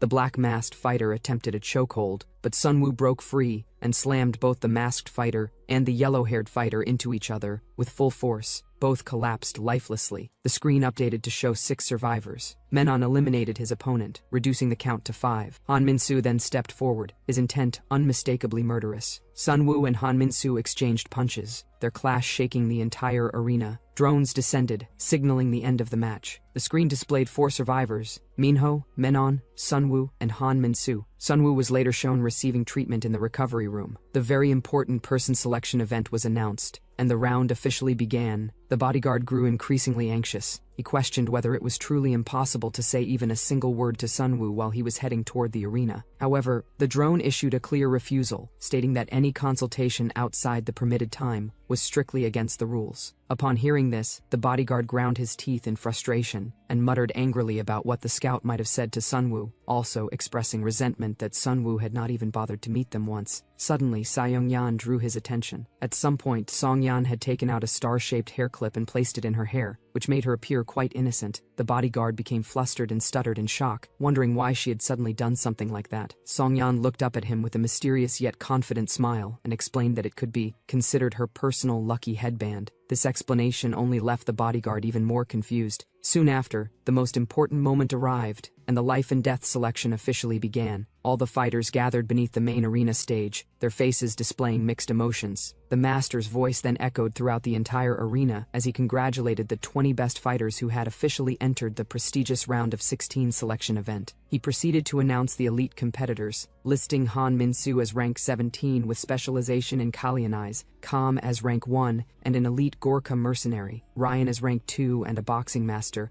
Go Kyo-ho as rank 3 with expertise in combat taekwondo, Lev as rank 4 and a master of a mysterious system, Mate as rank 5, Luhan as rank 6 and a kung fu master, Koyen as rank 7 practicing traditional taekyon, Kanto as rank 9 and a Kyokushin karate master, Faithan as rank 10 and a Muay Thai master, Michelle as rank 11, Bishop as rank 12 specializing in wrestling, Kalta as rank 13, Ricardo as rank 14, the 15th ranked fighter, Bonchulgu as rank 16, Amanda Grochi as rank 8, Capra, Kim Minho as rank 18 in boxing, Minon as rank 19, and Sunwoo as rank 20 specializing in street fighting. After completing the introductions, the master began explaining the core rules. He stated that players with higher rankings would receive a special privilege allowing them to choose first which very important person they wished to partner with in pursuit of the championship title. However, he emphasized that there was an important condition attached. If a chosen very important person rejected a player, that player would be immediately returned to their original position and forced to wait anxiously for an unconfirmed second round of selections. Once 16 teams finalized their partnerships, the remaining 4 players would face immediate elimination from the game. A cold finality accompanied his words as he stressed this outcome. At that moment, Menon leaned closer to Minho and quietly shared his thoughts, wearing a sly smile. He conveyed that bottom-ranked fighters like them needed to act smartly and focus on targeting VIPs who appeared the weakest. Minho responded with confusion, prompting Menon to explain his strategy in more detail. Menon reasoned that the more powerful a very important person was, the stronger the mobs they would attract. If they attempted to enter such a partnership and failed to be selected, their chances of surviving until the second round would be nearly non-existent. Minho still struggled to fully understand this reasoning, and questioned whether there truly would be no chance in the second round, wondering why Menon was being so pessimistic. In response, Menon laughed dryly and explained with heavy sarcasm that powerful VIPs tended to have massive egos. According to him, such VIPs would prefer choosing no one at all, rather than selecting someone who had already been clearly rejected by another. Minho continued questioning Menon, still unable to fully comprehend the herd mentality driving these decisions. Ricardo felt unstoppable. He was convinced that no one could stop him now. With terrifying speed surging through his body, he lunged toward Cam like an arrow. Cam appeared genuinely interested in the confrontation, and opened his arms in a welcoming gesture, signaling for Ricardo to come closer. The moment Cam swung his arms to attack, Ricardo instantly evaded with unbelievable agility. Seizing the opportunity, Ricardo used his entire body to tightly wrap around Cam's arm, coiling around it like a python constricting its prey. Witnessing this, the very important person from the Jihan group jumped from his seat in excitement, convinced that Cam had been caught. Ricardo roared wildly at his enemy's face, expressing absolute confidence that regardless of Cam's rank or reputation, this would be his end. Ricardo poured all his strength into the hold and forcefully twisted his body backward, attempting to break Cam's arm. Seeing this, the Jihan very important person went mad with joy and laughed uncontrollably, fully believing that Cam's arm had been completely broken and that the hosting group had lost its greatest asset. However, no matter how hard Ricardo tried, Cam remained solid like a mountain and did not move an inch. This left Ricardo panicking internally, unable to understand why Cam was not falling. Slowly, Ricardo found himself being pushed away from his opponent's face, and terror set in as he realized that the arm he believed to be broken was straightening again. Ricardo questioned internally why the harder he squeezed, the more unnaturally Cam's arm returned to its original position. Suddenly, Cam slowly lifted the arm that had been tightly trapped. Seeing this, Ricardo clenched his teeth as a deep sense of dread washed over him. He realized that he needed to escape immediately, but it was already too late. Cam's iron-like hand suddenly grabbed Ricardo's neck. Using terrifying power, Cam crushed his enemy's throat. Ricardo writhed in pain as his face turned blue from suffocation. Immediately afterward, Cam brutally smashed Ricardo's head into the fighting floor with immense force, slamming it violently against the surface. Song Yan and Sun Woo were both left shocked by the brutal outcome. Minho froze on the spot, completely unable to speak. Even Amanda had failed to predict such a sudden reversal. Only Manon appeared thrilled by the fast and violent conclusion of the match. Even someone as arrogant as Han Minsu could not help but express admiration. Ricardo's body stood motionless on the fighting floor, completely lifeless. The Jihan, very important person, was utterly shocked by Cam's technique and endurance, struggling to believe what he had witnessed after Cam had endured so many attacks. In another very important person area, Che Q calmly explained the outcome as if he had anticipated it from the beginning. He clarified that, for Cam, those strikes had not even qualified as real attacks. Cam had simply chosen to ignore blows that carried no killing power, needing only a single decisive hit to finish the match. Cam looked down at Ricardo's body beneath his feet, and a cold smile spread across his face. A drone approached to assess the situation and formally announced that the round was over, declaring Cam the winner and confirming his advancement to the quarterfinals as a Gorkha mercenary who had undergone strength doping twice. The master commented that the first match served as a demonstration of the effectiveness of the second doping round, stating that its power and impact were now crystal clear. As a result, all remaining fighters would proceed through the second doping round simultaneously. Minho stared at the syringe presented before him, his expression filled with complexity. Amanda hesitated slightly while looking at the syringe. In contrast, Menon appeared intrigued, leaning in closely to examine it. Only Sunwoo raised his hand and firmly refused the doping, indicating that he did not want it used on him. Xiangyan observed him and gently conveyed that the substance would have no effect on him anyway, making its use unnecessary. She further implied that, to her, Sunwoo was already like a special kind of doping himself. Sunwoo could not help but feel shocked by her words, struggling internally to comprehend what she was implying. Suddenly, a loud, wild, and powerful roar echoed, shaking the entire waiting room. The reinforced glass on the arena roof shattered into countless pieces, raining sharp fragments onto the fighting stage below. At that moment, Minho clutched his chest and struggled to breathe as his muscles began to swell. A drone approached to check his condition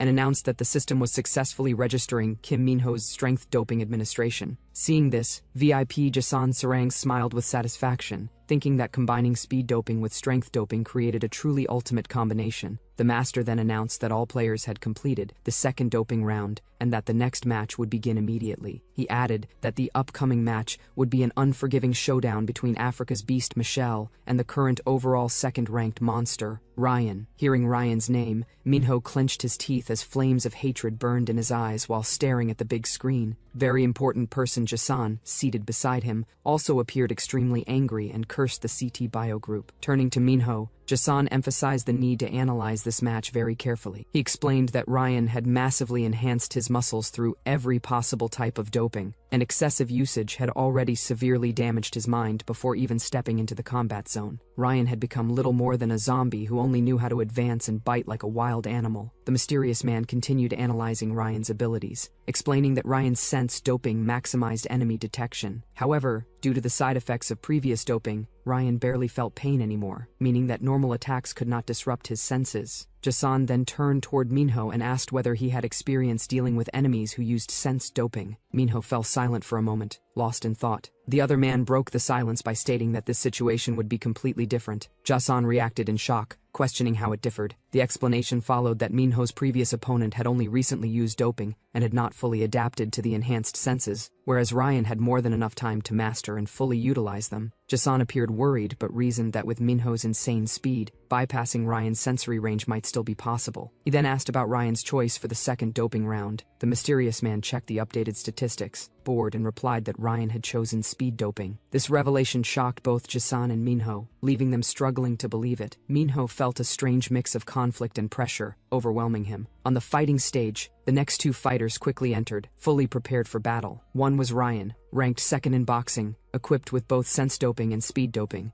When Ryan's opponent appeared, surprise flashed across his face. The opponent was Michelle, ranked 10 in Dambe, wielding strength doping and speed doping. Seeing Michelle, Ryan laughed mockingly and questioned the meaning behind his fists being wrapped in so many ropes. He internally noted that all of Michelle's senses seemed entirely focused on his right fist. With a superior attitude, Ryan criticized the fighting style as overly obvious and full of openings, believing that special senses were not even necessary to spot them. The official announcement followed, declaring the start of the match between Ryan and Michelle. Both fighters faced each other, the atmosphere between them as tense as a drawn bowstring. Michelle clenched his rope-wrapped fist and internally resolved that winning this fight was his only option if he wanted to save his beloved daughter. Ryan responded with a smug demeanor, internally anticipating how effective the new speed doping would be. He then charged forward and launched the first attack. Ryan threw a probing punch. Observing how Michelle defended against it, he instantly realized that Michelle had also used speed doping. Ryan began analyzing his opponent sharply, noting that Michelle kept his body straight to protect vital points and used his left hand solely for defense. Without hesitation, Ryan unleashed a barrage of punches, determined to test how long Michelle's left hand could endure. Michelle was forced to rely on his left hand to block the storm of blows. As each strike landed, Ryan calculated that Michelle's left hand appeared capable only of defense. Suddenly, Michelle launched an unexpected and dangerous eye poke. Ryan froze momentarily, leaving no defense with his right hand. At that instant, a cruel thought crossed Ryan's mind about breaking Michelle's left hand as well. In the very important person stands, the Snowgan Hotel director Go Woo-sun shouted in excitement, urging Michelle to strike Ryan's eye. His secretary calmly explained that using the defending hand for a sudden eye poke was a common Dambe tactic. Suddenly, Go Woo-sun sensed something wrong and fell silent. His secretary also froze in shock as they noticed that two of Michelle's fingers were badly broken. This had occurred because Ryan had blocked the eye poke using his forehead. After doing so, Ryan smirked confidently, having anticipated the attack. Michelle clenched his teeth in pain, raised his remaining fist, and gathered his remaining strength before launching a decisive punch toward Ryan. Ryan maintained a terrifyingly calm expression throughout. His tone was saturated with sarcasm, as he conveyed that Michelle had sacrificed his fingers in an attempt to block his vision, yet the attack had still been dodged. At that exact moment, Ryan twisted his neck at an unbelievable 90-degree angle and narrowly avoided the punch. Without giving his opponent even a moment to recover, Ryan immediately counterattacked. Using two of his own fingers, he drove them straight into Michelle's eyes. Michelle screamed in pain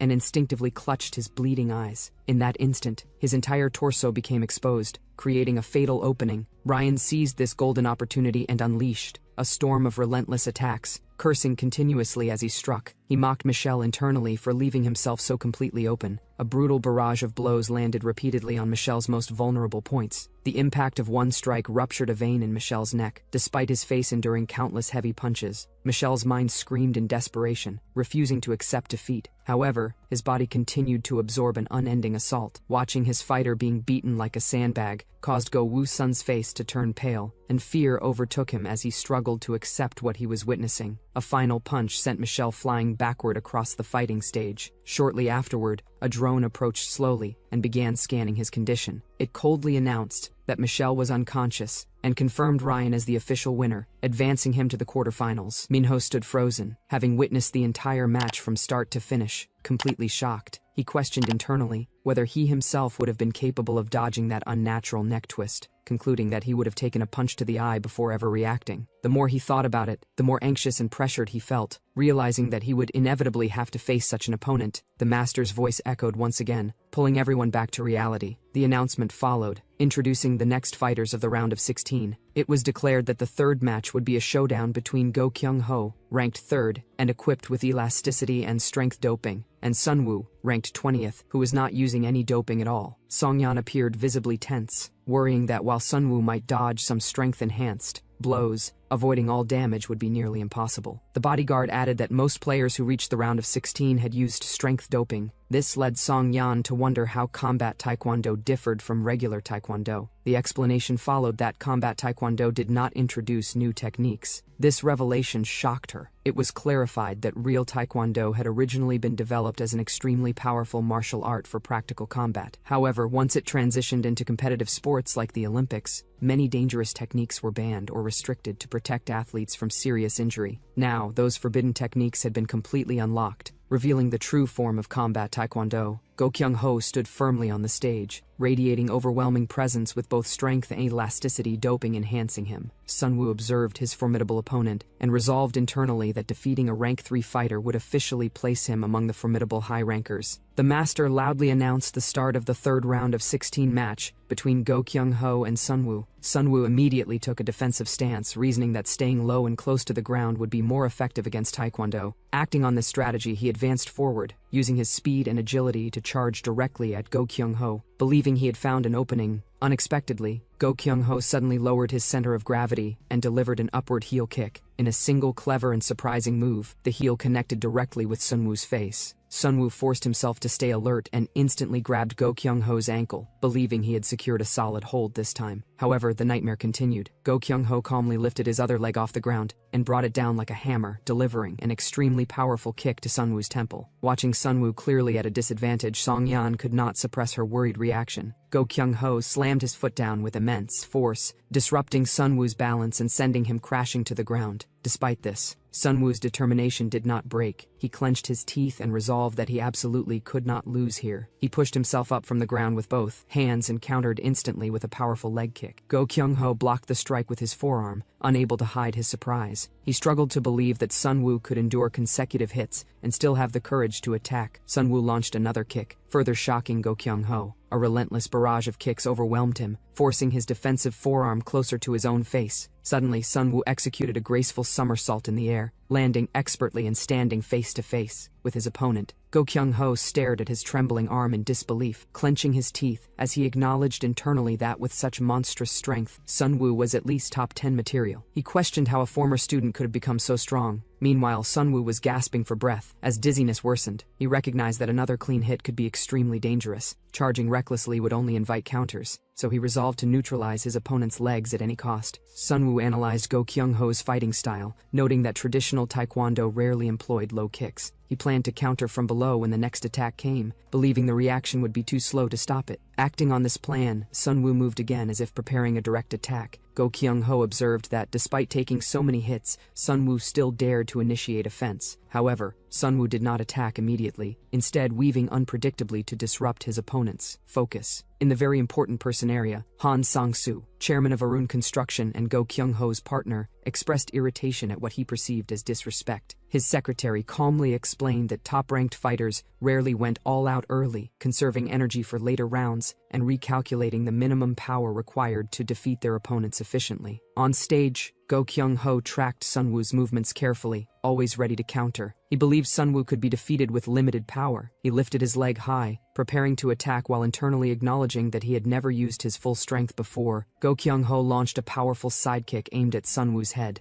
As planned, Sunwoo ducked low to dodge the strike and immediately shifted his focus to the opponent's lower leg, preparing a decisive calf kick. However, Go Kyung-ho disrupted every calculation by lowering the trajectory of his kick. At the same moment, Sunwoo used his hands on the ground to launch a counter kick toward the supporting leg. Unexpectedly, Go Kyung-ho went even lower and executed a leg sweep, lifting both of Sunwoo's feet off the ground. Han Sang-soo cheered excitedly as the momentum shifted. His secretary explained that the technique used was a leg sweep, a move banned in official competitions and therefore rarely seen. It was described as a low kick variation of a spinning kick. Go Kyung-ho quickly returned to a defensive stance, while Sunwoo was forced down onto one knee as his leg failed to support his body. A sharp, burning pain shot through Sunwoo's ankle, and he realized that had he not intentionally fallen to reduce impact, his ankle would have shattered. Song-yeon grew increasingly anxious and asked if there was any other way. The bodyguard responded seriously that combat Taekwondo's complex, constantly spinning kicks were as unpredictable as capoeira, and keeping up with a top master like Go Kyung-ho was extremely difficult. She pressed further, questioning whether that meant there was no weakness. The explanation followed that Taekwondo kicks consumed enormous stamina, making stamina drain a natural weakness. However, Go Kyung-ho's enhanced muscle elasticity and recovery nearly eliminated that flaw. Go Kyung-ho stood with an ice-cold expression and conveyed superiority, indicating that surrender would be the wisest choice. He warned that he would now use his full power. Sunwoo still attempted to rise, adopting a final defensive stance as desperation filled his thoughts. At that moment, Go Kyung-ho lifted one leg almost 180 degrees while leaping with the other, unleashing an axe kick that descended with terrifying force. Sunwoo barely managed to avoid part of the attack with all his strength. The fighting floor shattered instantly, splitting into a long, deep crack as the surface shook like an earthquake. The impact sent Sunwoo crashing to the ground. Go Go Kyung-ho's overwhelming power forced Sunwoo to confront the possibility of defeat. He realized that, although he had anticipated the attack, he had still failed to dodge it completely. Before he could recover, he sensed something rushing toward him at terrifying speed. Go Kyung-ho's heel struck Sunwoo's face with full brutality, snapping his head sideways and leaving him completely stunned. Blood spilled from his mouth as pain overwhelmed him. He forced himself to stay conscious, repeating internally that he had to block those deadly legs no matter what.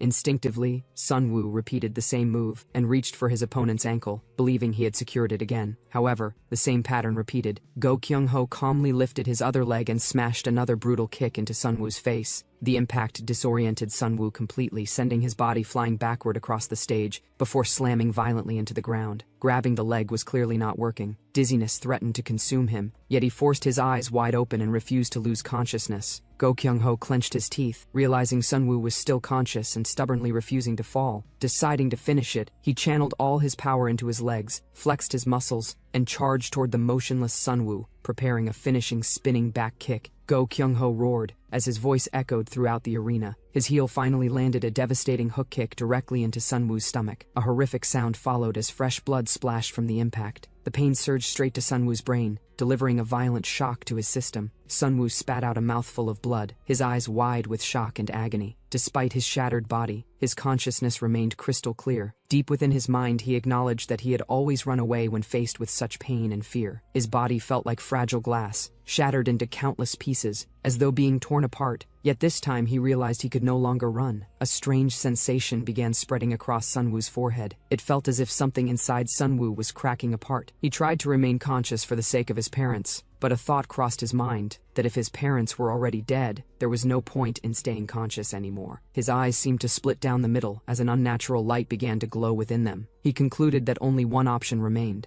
In the next instant, Sunwoo suddenly went berserk and charged straight toward Go Kyung-ho. This reaction was completely unexpected. Go Kyung-ho instinctively raised his fist, preparing a counterattack, but what followed went far beyond his imagination. Sunwoo had become unbelievably powerful once again. He drove a punch straight into Go Kyung-ho's stomach, completely immobilizing him. Fresh blood spilled from Go Kyung-ho's mouth as his eyes widened in pain. He could not believe the outcome. His entire body was thrown backward as if struck by a light breeze. He struggled to regain his footing, dragging a long line across the stage floor as he landed on his feet. Meanwhile, Sunwoo maintained his punching stance. Smoke still poured forcefully from his fist. In a single moment, Go Kyung-ho had been hurled back to a dizzying distance. An overwhelming and powerful killing intent now radiated from Sunwoo's body. Seeing this, Go Kyung-ho clenched his teeth in shock, unable to comprehend what kind of power this was. He raised his hand and positioned his fingers into an attack stance, concluding that killing Sunwoo was now the only option left. Sunwoo suddenly charged forward again, his speed shocking Go Kyung-ho. Go Kyung-ho hastily launched a punch, directing his sharpened fingers straight toward Sunwoo's face. However, he froze in disbelief when he realized that Sunwoo was not only completely unharmed, but had bitten down hard on his fingers with his teeth. Go Kyung-ho grit his teeth and roared in rage. He immediately followed up with a direct kick to Sunwoo's face. Although the strike landed on Sunwoo's left cheek, Sunwoo maintained a strange smile and remained fully focused. He countered by landing a powerful kick to Go Kyung-ho's stomach. Go Kyung-ho instantly attempted a high kick in retaliation, but Sunwoo easily dodged it. He then drove his leg straight into Go Kyung-ho's face. The impact sent Go Kyung-ho flying backward at terrifying speed, smashing him into the wall. He struggled to rise slowly, positioned near a deep crater formed in the wall. Witnessing Sunwoo's incredible comeback, the bodyguard exclaimed in excitement that Sunwoo could even defeat a top-3 fighter. Go Kyung-ho slowly pulled his body out of the crater, anxiety finally taking hold. Sunwoo now felt completely different, more terrifying than any monster Go Kyung-ho had ever faced. He no longer resembled a normal human being. Go Kyung-ho's face turned pale as chaotic thoughts surged through his mind. There was no time to think of another move. He resolved to pour all of his remaining strength into a final attack. With that decision, he slammed his leg forcefully into the stage floor, unleashing every ounce of power he had left. The stage shattered under the terrifying force and began collapsing. He then lunged toward Sunwoo like an arrow, pouring everything into a single kick. Seeing this, Sunwoo smiled from ear to ear. His eyes glowed with a fiery red light. He growled inwardly, recognizing the incoming kick, and immediately raised his fist to face the challenge. Go Kyung-ho advanced as well, determined to engage in a deadly battle. He screamed internally, releasing all of his hatred. At the moment of impact, Sunwoo delivered a kick straight to Go Kyung-ho's face while Go Kyung-ho delivered the same kick in return. Contrary to expectations, Sunwoo's kick carried terrifying power. Go Kyung-ho staggered and completely lost his balance. He was utterly shocked,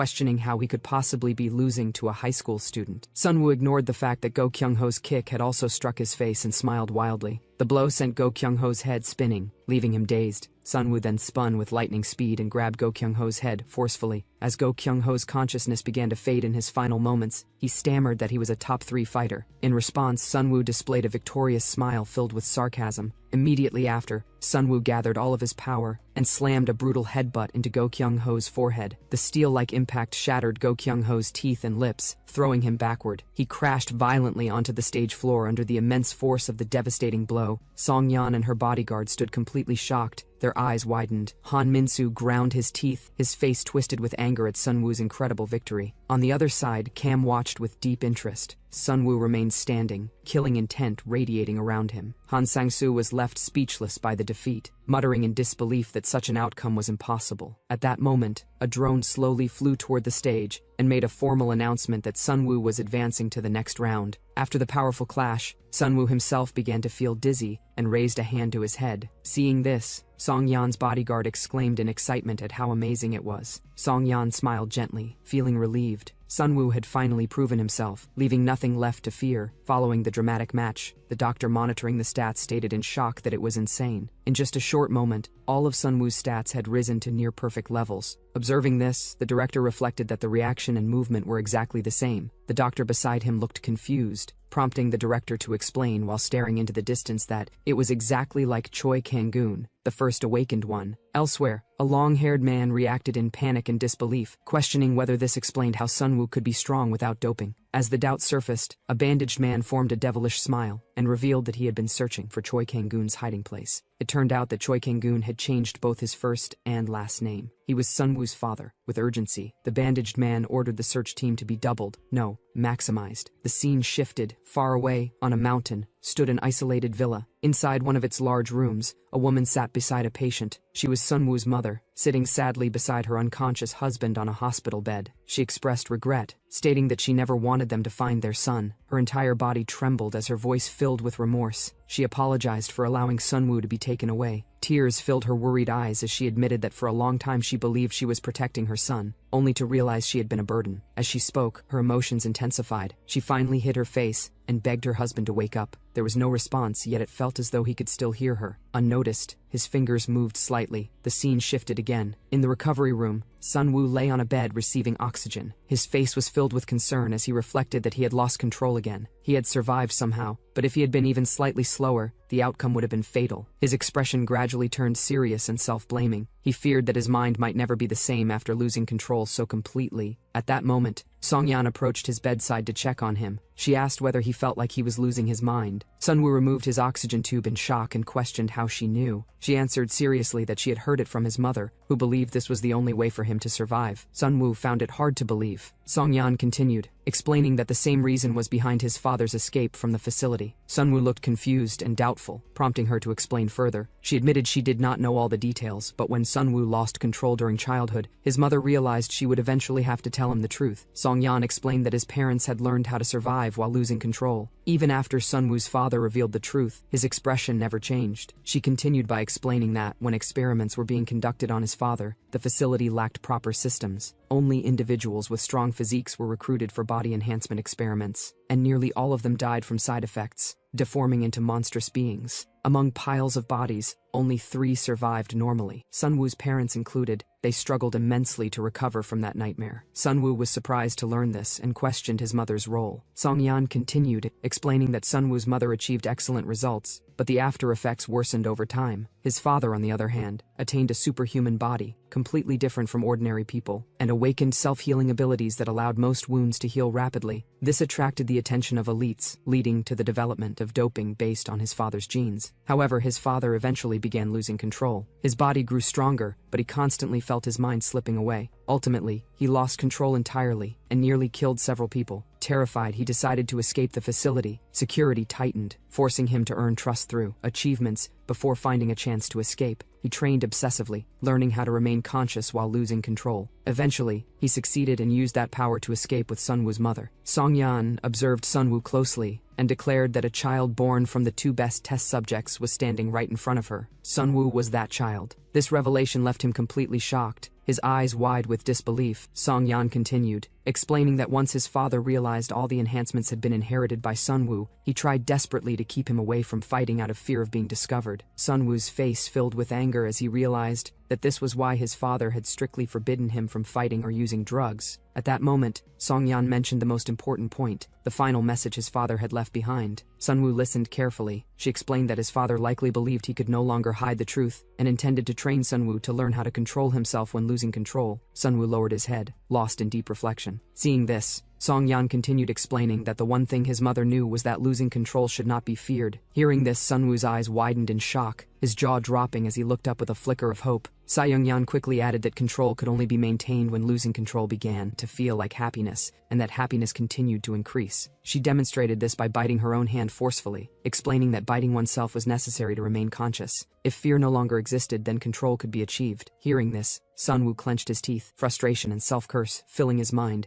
as he reflected on what his father must have endured. Songyan continued reminding him that, according to her understanding, there was no option other than winning by using the berserk state. Escaping such a massive organization was impossible when both elites and politicians supported it. She stepped closer and tried to console him. She then delivered the last message his mother had left behind, explaining that Sunwoo needed to find a way to actively trigger the berserk state. With a serious expression, she placed her hand on her chest, full of determination. She explained that Sunwoo's father had used a method of closing his eyes and inducing a powerful shock. She admitted she did not know whether the same method would work for Sunwoo. After that statement, both of them stared at each other silently for a long time. Once Sunwoo calmed himself without speaking, he released a heavy sigh. Seeing this, Songyan asked curiously what he was doing. Sunwoo clenched his fist, swung it forcefully to the side, and conveyed that there was nothing left to do except try. At that moment, a flash of light appeared. Songyan panicked and tried to stop him, warning that if he lost control in his current condition, the consequences would be dangerous. The room was surrounded by a burning red light as a mysterious shadow passed through it. In a private room overlooking the arena, a man dressed in a black suit was watching the match. His expression changed suddenly, disbelief filling his face as he questioned what he was witnessing. Below in the arena, a contestant had formed a massive Tai Chi diagram. That individual was Luhan, ranked 4th, and the martial art he showcased was Kung Fu. Seeing this scene, the man wearing black glasses became extremely excited, remarking internally that the higher one climbed, the more terrifying the monsters became. At that moment, Songyan opened the door and entered the room. The man turned toward her and acknowledged her arrival. Songyan asked how the situation was developing. With a troubled expression, he replied that Luhan, the Kung Fu user, had just won, calling it insane. He added that the combination of fluid Kung Fu movements and a doping-enhanced body was unbelievable. Turning back toward the arena, he continued that it felt like watching a martial arts movie, and that he could hardly believe his eyes. He then reminded Songyan that the next individual to enter the quarterfinals was Hansu. Watching Hansu defeat his opponent effortlessly in a single moment, he commented that Hansu was a terrifying dominator, whose opponents became helpless targets. As he spoke, his expression gradually turned serious. He concluded that among the contestants who had reached the quarterfinals, there seemed to be no match that Sunwoo could not win. Standing up seriously, the man questioned whether Sunwoo's burst ability could be used. He discussed that according to Sunwoo's mother, the more Sunwoo mastered the burst ability, the stronger he would become. However, at that point, it was difficult to say for certain. Songyan hesitantly explained that Sunwoo had attempted to awaken it and had punched his own chest. After adjusting his hair slightly, she added that Sunwoo had immediately lost consciousness afterward. She continued by stating that the doctor said he had fallen asleep again. Hearing this, the man grew worried, cold sweat forming as he concluded that maintaining the burst ability for such a duration might have exceeded Sunwoo's limits. He stated that they needed to determine whether Sunwoo could use the burst ability on his own. Folding her hands confidently while sitting on a chair, Songyan replied hopefully that they would have to wait until the next round to find out. At that moment, a mysterious voice announced the next match between Lev, ranked 4th, and Kim Minho. Both fighters were already on the stage, their eyes meeting thoughtfully. The chairman of Korea's top investment firm, GDF, Jason, had high expectations for his fighter, while Michael Lee, chairman of the military company Pioneer, was also eagerly awaiting the match. Seeing the opponent, Chairman Michael celebrated internally, considering it a stroke of luck that the enemy appeared inexperienced. He resolved to make Lev the champion, and envisioned using Lev's body as a model to start a human weapon project. On the other side of the room, the rival faction's chairman observed closely. Jason turned to his subordinate and asked about the Systema martial art that Lev had learned. The subordinate replied that it was a highly unique martial art originating from Russia. Jason became curious, prompting further explanation that it resembled Western military martial arts and, importantly, incorporated movements similar to Chinese Tai Chi. Jason reacted with skepticism and confusion regarding the combination of Russian and Chinese martial arts. The subordinate gave a devilish laugh and explained that rumors suggested sports scientists and physiologists from national security agencies had scientifically analyzed Chinese martial arts, applied them to Western systems, and perfected them. Hearing this, Jason could not help but feel worried. He concluded that regardless of understanding it fully, Kim Minho would have to adapt quickly. Looking down at the arena, Jason predicted that if Minho were injured there, he would have no chance of winning in the quarterfinals. Seeing Lev's motionless posture, Kim Minho felt puzzled. At that moment, Lev stood in a relaxed position. Minho raised his hands into a defensive stance, calculating mentally and wondering what he was facing. Lev appeared completely relaxed, almost as if he were about to fall asleep. Making Minho question whether he was being underestimated, Minho continued analyzing silently, noting that Lev had used doping to increase vitality. If the match dragged on, Minho believed he would fall first. With determined eyes, Minho resolved to act, even if the opponent was top 5. He slammed his foot forcefully into the ground, releasing killing intent. Believing his speed was still unmatched, Minho poured all his power into the movement and charged forward at breakneck speed. The ground cracked and debris flew as Minho dodged side to side, preventing his opponent from keeping up. Seeing Lev off guard, Minho seized the chance and launched a punch toward Lev's face. Contrary to expectations, Lev dodged easily by lowering his body and creating multiple afterimages. Minho was shocked, realizing the punch had missed. Before Minho could react, Lev counterattacked, striking Minho's stomach and sending him flying. Pain surged deep into Minho's bones, leaving him stunned. However, Minho quickly regained composure and slammed his feet into the ground to stop himself. After that blow, a faint aura emanated from Lev's body, kicking up dust. Minho panted heavily, shocked, questioning whether he had survived due to luck or because he had not fully adapted to strength doping. He looked at his trembling fist and doubted reality itself. Without wasting time, Minho returned to a fighting stance and charged again, striking Lev's stomach. Lev predicted the move and dodged to the side. Learning from before, Minho jumped sideways immediately, anticipating another attempt to knock him down, and threw another punch that missed again. Lev's agility allowed him to evade every attack, then retaliate with continuous punches to Minho's stomach, drawing blood. The pain felt overwhelming, as if Minho were on the verge of death. His eyes widened in disbelief. Chairman Jason could not remain calm, questioning how Lev was keeping up with Minho's speed. Despite taking constant blows to the chest, Minho stood firm and jumped back, though his power had diminished and he struggled defensively. At that moment, Minho suddenly smiled faintly. Lev became confused, wondering whether Minho was pretending to be fearless. Lev assumed a martial arts stance and taunted internally that smiling would not change the power gap. As Lev finished that thought, Minho surged forward again. Lev prepared to absorb the attack, believing Minho's learning was useless. As expected, Lev attempted the same evasive glide, creating afterimages. However, unlike before, Minho widened his stance and crouched even lower. With wild eyes, Minho swung his fist mockingly, having realized that Lev relied purely on dodging rather than matching speed. Lev failed to react. He realized too late that he could not block. A punch landed directly under Lev's chin. Blood sprayed everywhere as Minho poured overwhelming power into the strike. Lev's skull shattered, and he lost balance, flying backward before crashing violently onto the ground. Seeing his opponent down, Chairman Jason jumped in joy. However, his subordinate calmly reminded him that the match was not over. Disappointed, Jason watched as Lev staggered, struggling to rise with sharp pain in his head. Minho calmly approached and conveyed coldly that he had no time for Lev. He slowly extended his hand, touched Lev's body, and gave a light push. Having lost all strength, Lev immediately fell unconscious. Chairman Michael erupted in rage, pulling at his hair in disbelief. Surveillance confirmed after 3 seconds that Lev was not getting up.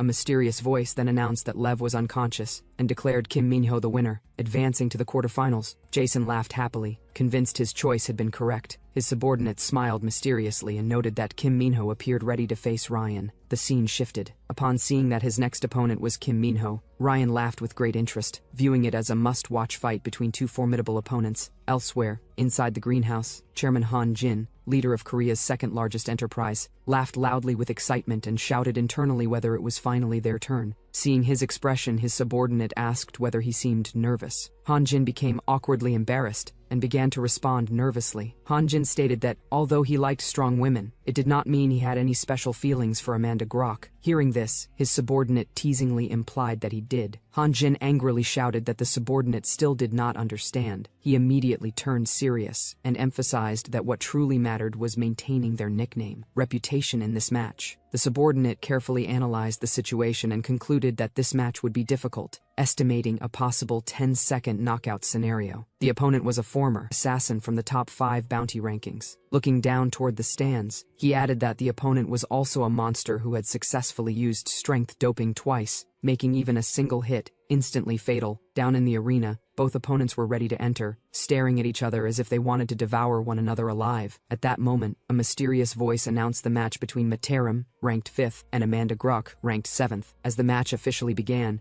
Mataram spoke in a disappointed tone, expressing pity. Amanda reacted in shock, unable to understand his meaning. Mataram smiled with sharp eyes and taunted that the only way he knew how to win was by killing his opponent. Amanda Grosh responded with a calm, helpless sigh, which caused Mataram to realize that she was not scared at all. Instead, she calmly turned and provocatively implied that asking how to win sounded like a confession of love. Provoked by those words, Mataram growled angrily and questioned her sanity. Without wasting words, he charged forward to attack, threatening that once her neck snapped, she would no longer be able to speak so confidently. However, the moment his hand touched her, Amanda's body transformed into an illusion. While he was still distracted, she attacked from the side with a powerful kick. Unable to react in time, Mataram's arm was struck, and the bone shattered. He screamed in panic, unable to feel his hand anymore. Regaining his composure, he quickly counterattacked, stating that kicking was his specialty. Yet before he could finish, Amanda crouched low and kicked his leg, causing him to lose balance and fall backward. She did not stop there. Supporting herself with her hands in a handstand position, she channeled all her power into her legs and delivered a final kick straight into Mataram's stomach, ending the match swiftly. The attacks were so fast that he could not react and was struck continuously. In just 10 seconds, Amanda easily defeated her opponent.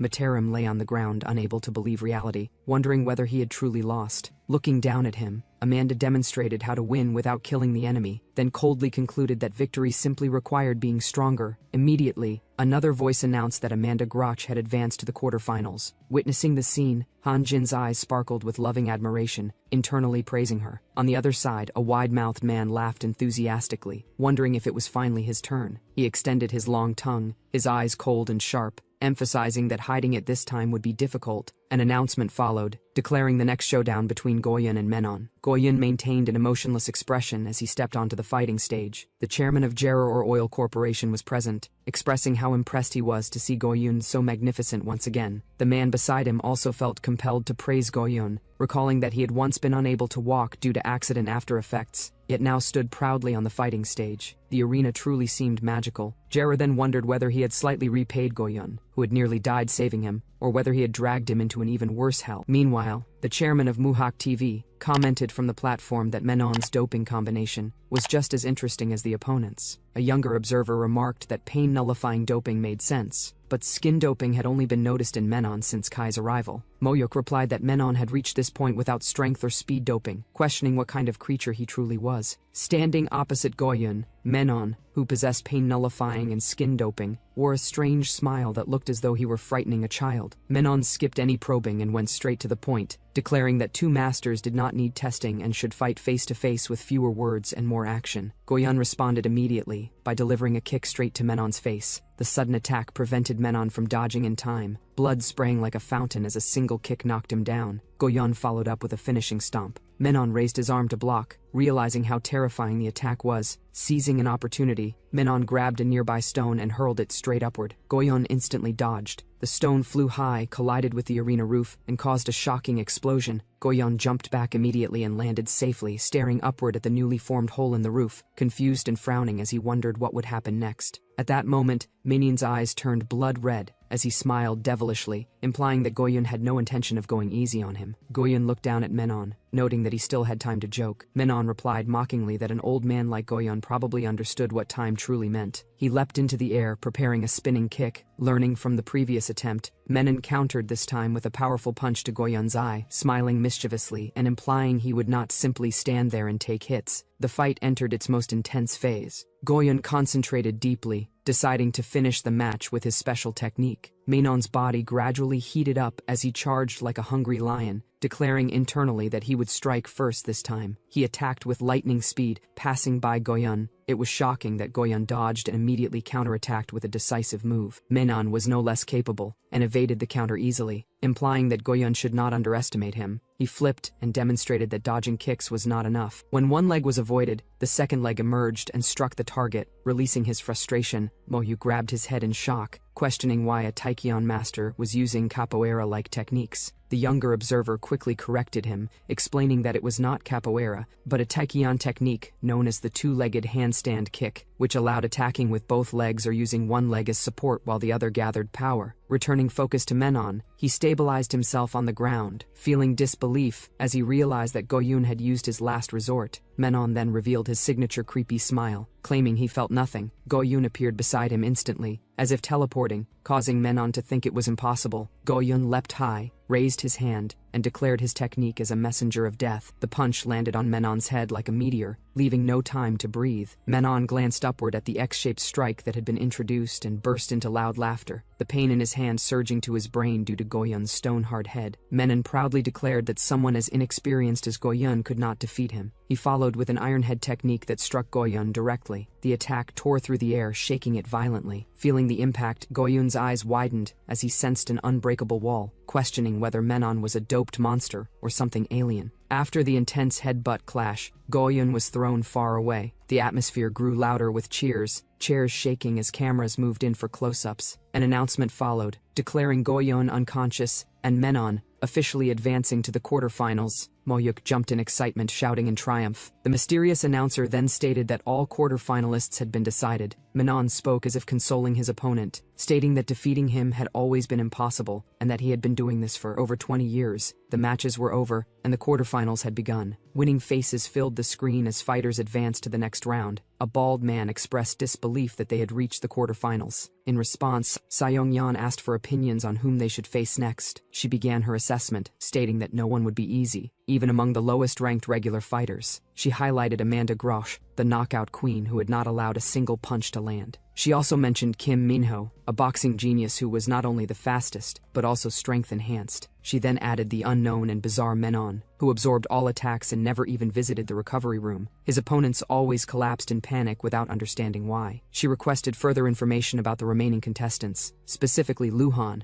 noting that she had never seen him attack, and describing him as someone to avoid at all costs. Clenching her teeth, she emphasized that Luhan was completely different from all other fighters. His kung fu movements, displayed through a superhuman body, made him seem alien. His regular ranking placed him second among the 8 quarterfinalists. She concluded firmly that he was someone to be avoided at all costs. Below, the crowd's noise continued non-stop. At that moment, a voice echoed through the arena, announcing that the first quarterfinal matchup would now be revealed. Representing Cyber Money Science Soft Chairman Kim Se-hoon was Luhan, while Sunwoo represented DCOM Entertainment Chairman Char Song-yeon. Upon hearing Luhan's name, the youngster froze in fear. However, Char Song-yeon reacted positively, which left him confused. He could not understand what was so great about this matchup. She then explained that Luhan was the most valuable among all the bosses they were betting on. Hearing this explanation, the youngster clenched his teeth, feeling shocked and confused by the response. At the same moment, Kim Se-hoon also received the notification and appeared slightly shaken, acknowledging that the opponent was indeed Sunwoo. The man standing beside him commented that the woman was truly gutsy for betting against all the VIPs in the quarterfinals. Se-hoon became extremely excited upon seeing this, realizing how formidable she considered the student, Sunwoo, to be, to the point that she was wagering her entire company. Meanwhile, Sunwoo stepped onto the fighting stage, his muscular body covered in both large and small scars. Luhan, on the other hand, maintained his composure and calmly assumed a fighting stance. Soon after, the announcement declared that the first quarterfinal match between Luhan and Sunwoo had officially begun. Sunwoo internally judged that it would be best to win without releasing his full power if possible. He decided that testing his opponent's level first was necessary. Acting on this thought, he charged forward like a hungry lion to probe Luhan's skills. Unexpectedly, Luhan caught Sunwoo's leg, channeled his internal energy into his palm, and landed a precise palm strike directly into Sunwoo's stomach. The counterattack was immediate and overwhelming. The impact was unbelievable. Sunwoo snapped his head back as his instincts screamed that he might die. The force slammed into his entire body, sending him flying several meters before crashing into the ground. Staring wide-eyed at the shattered floor, Sunwoo realized that he would have to release his power. Gaining momentum, Luhan advanced again. He hurled Sunwoo upward and swung his arm, preparing a terrifying punch. As expected, Sunwoo's body took the full force of the devastating strike, flattening him against the ground once more as blood splattered everywhere. Sunwoo struggled to comprehend what to do next, and could only stare at the hand pressed against his chest. Witnessing this, Char Song-yeon could not help but panic. Her mouth hung open in worry as she saw that half of Sunwoo's body had been embedded into a solid wall, with only his long legs protruding. Luhan took a step forward and calmly allowed the camera drone to approach Sunwoo to assess the match outcome. Suddenly, the drone was flung into the air, causing Luhan to look up in shock. Observing the scene, he wondered why the match had not yet ended.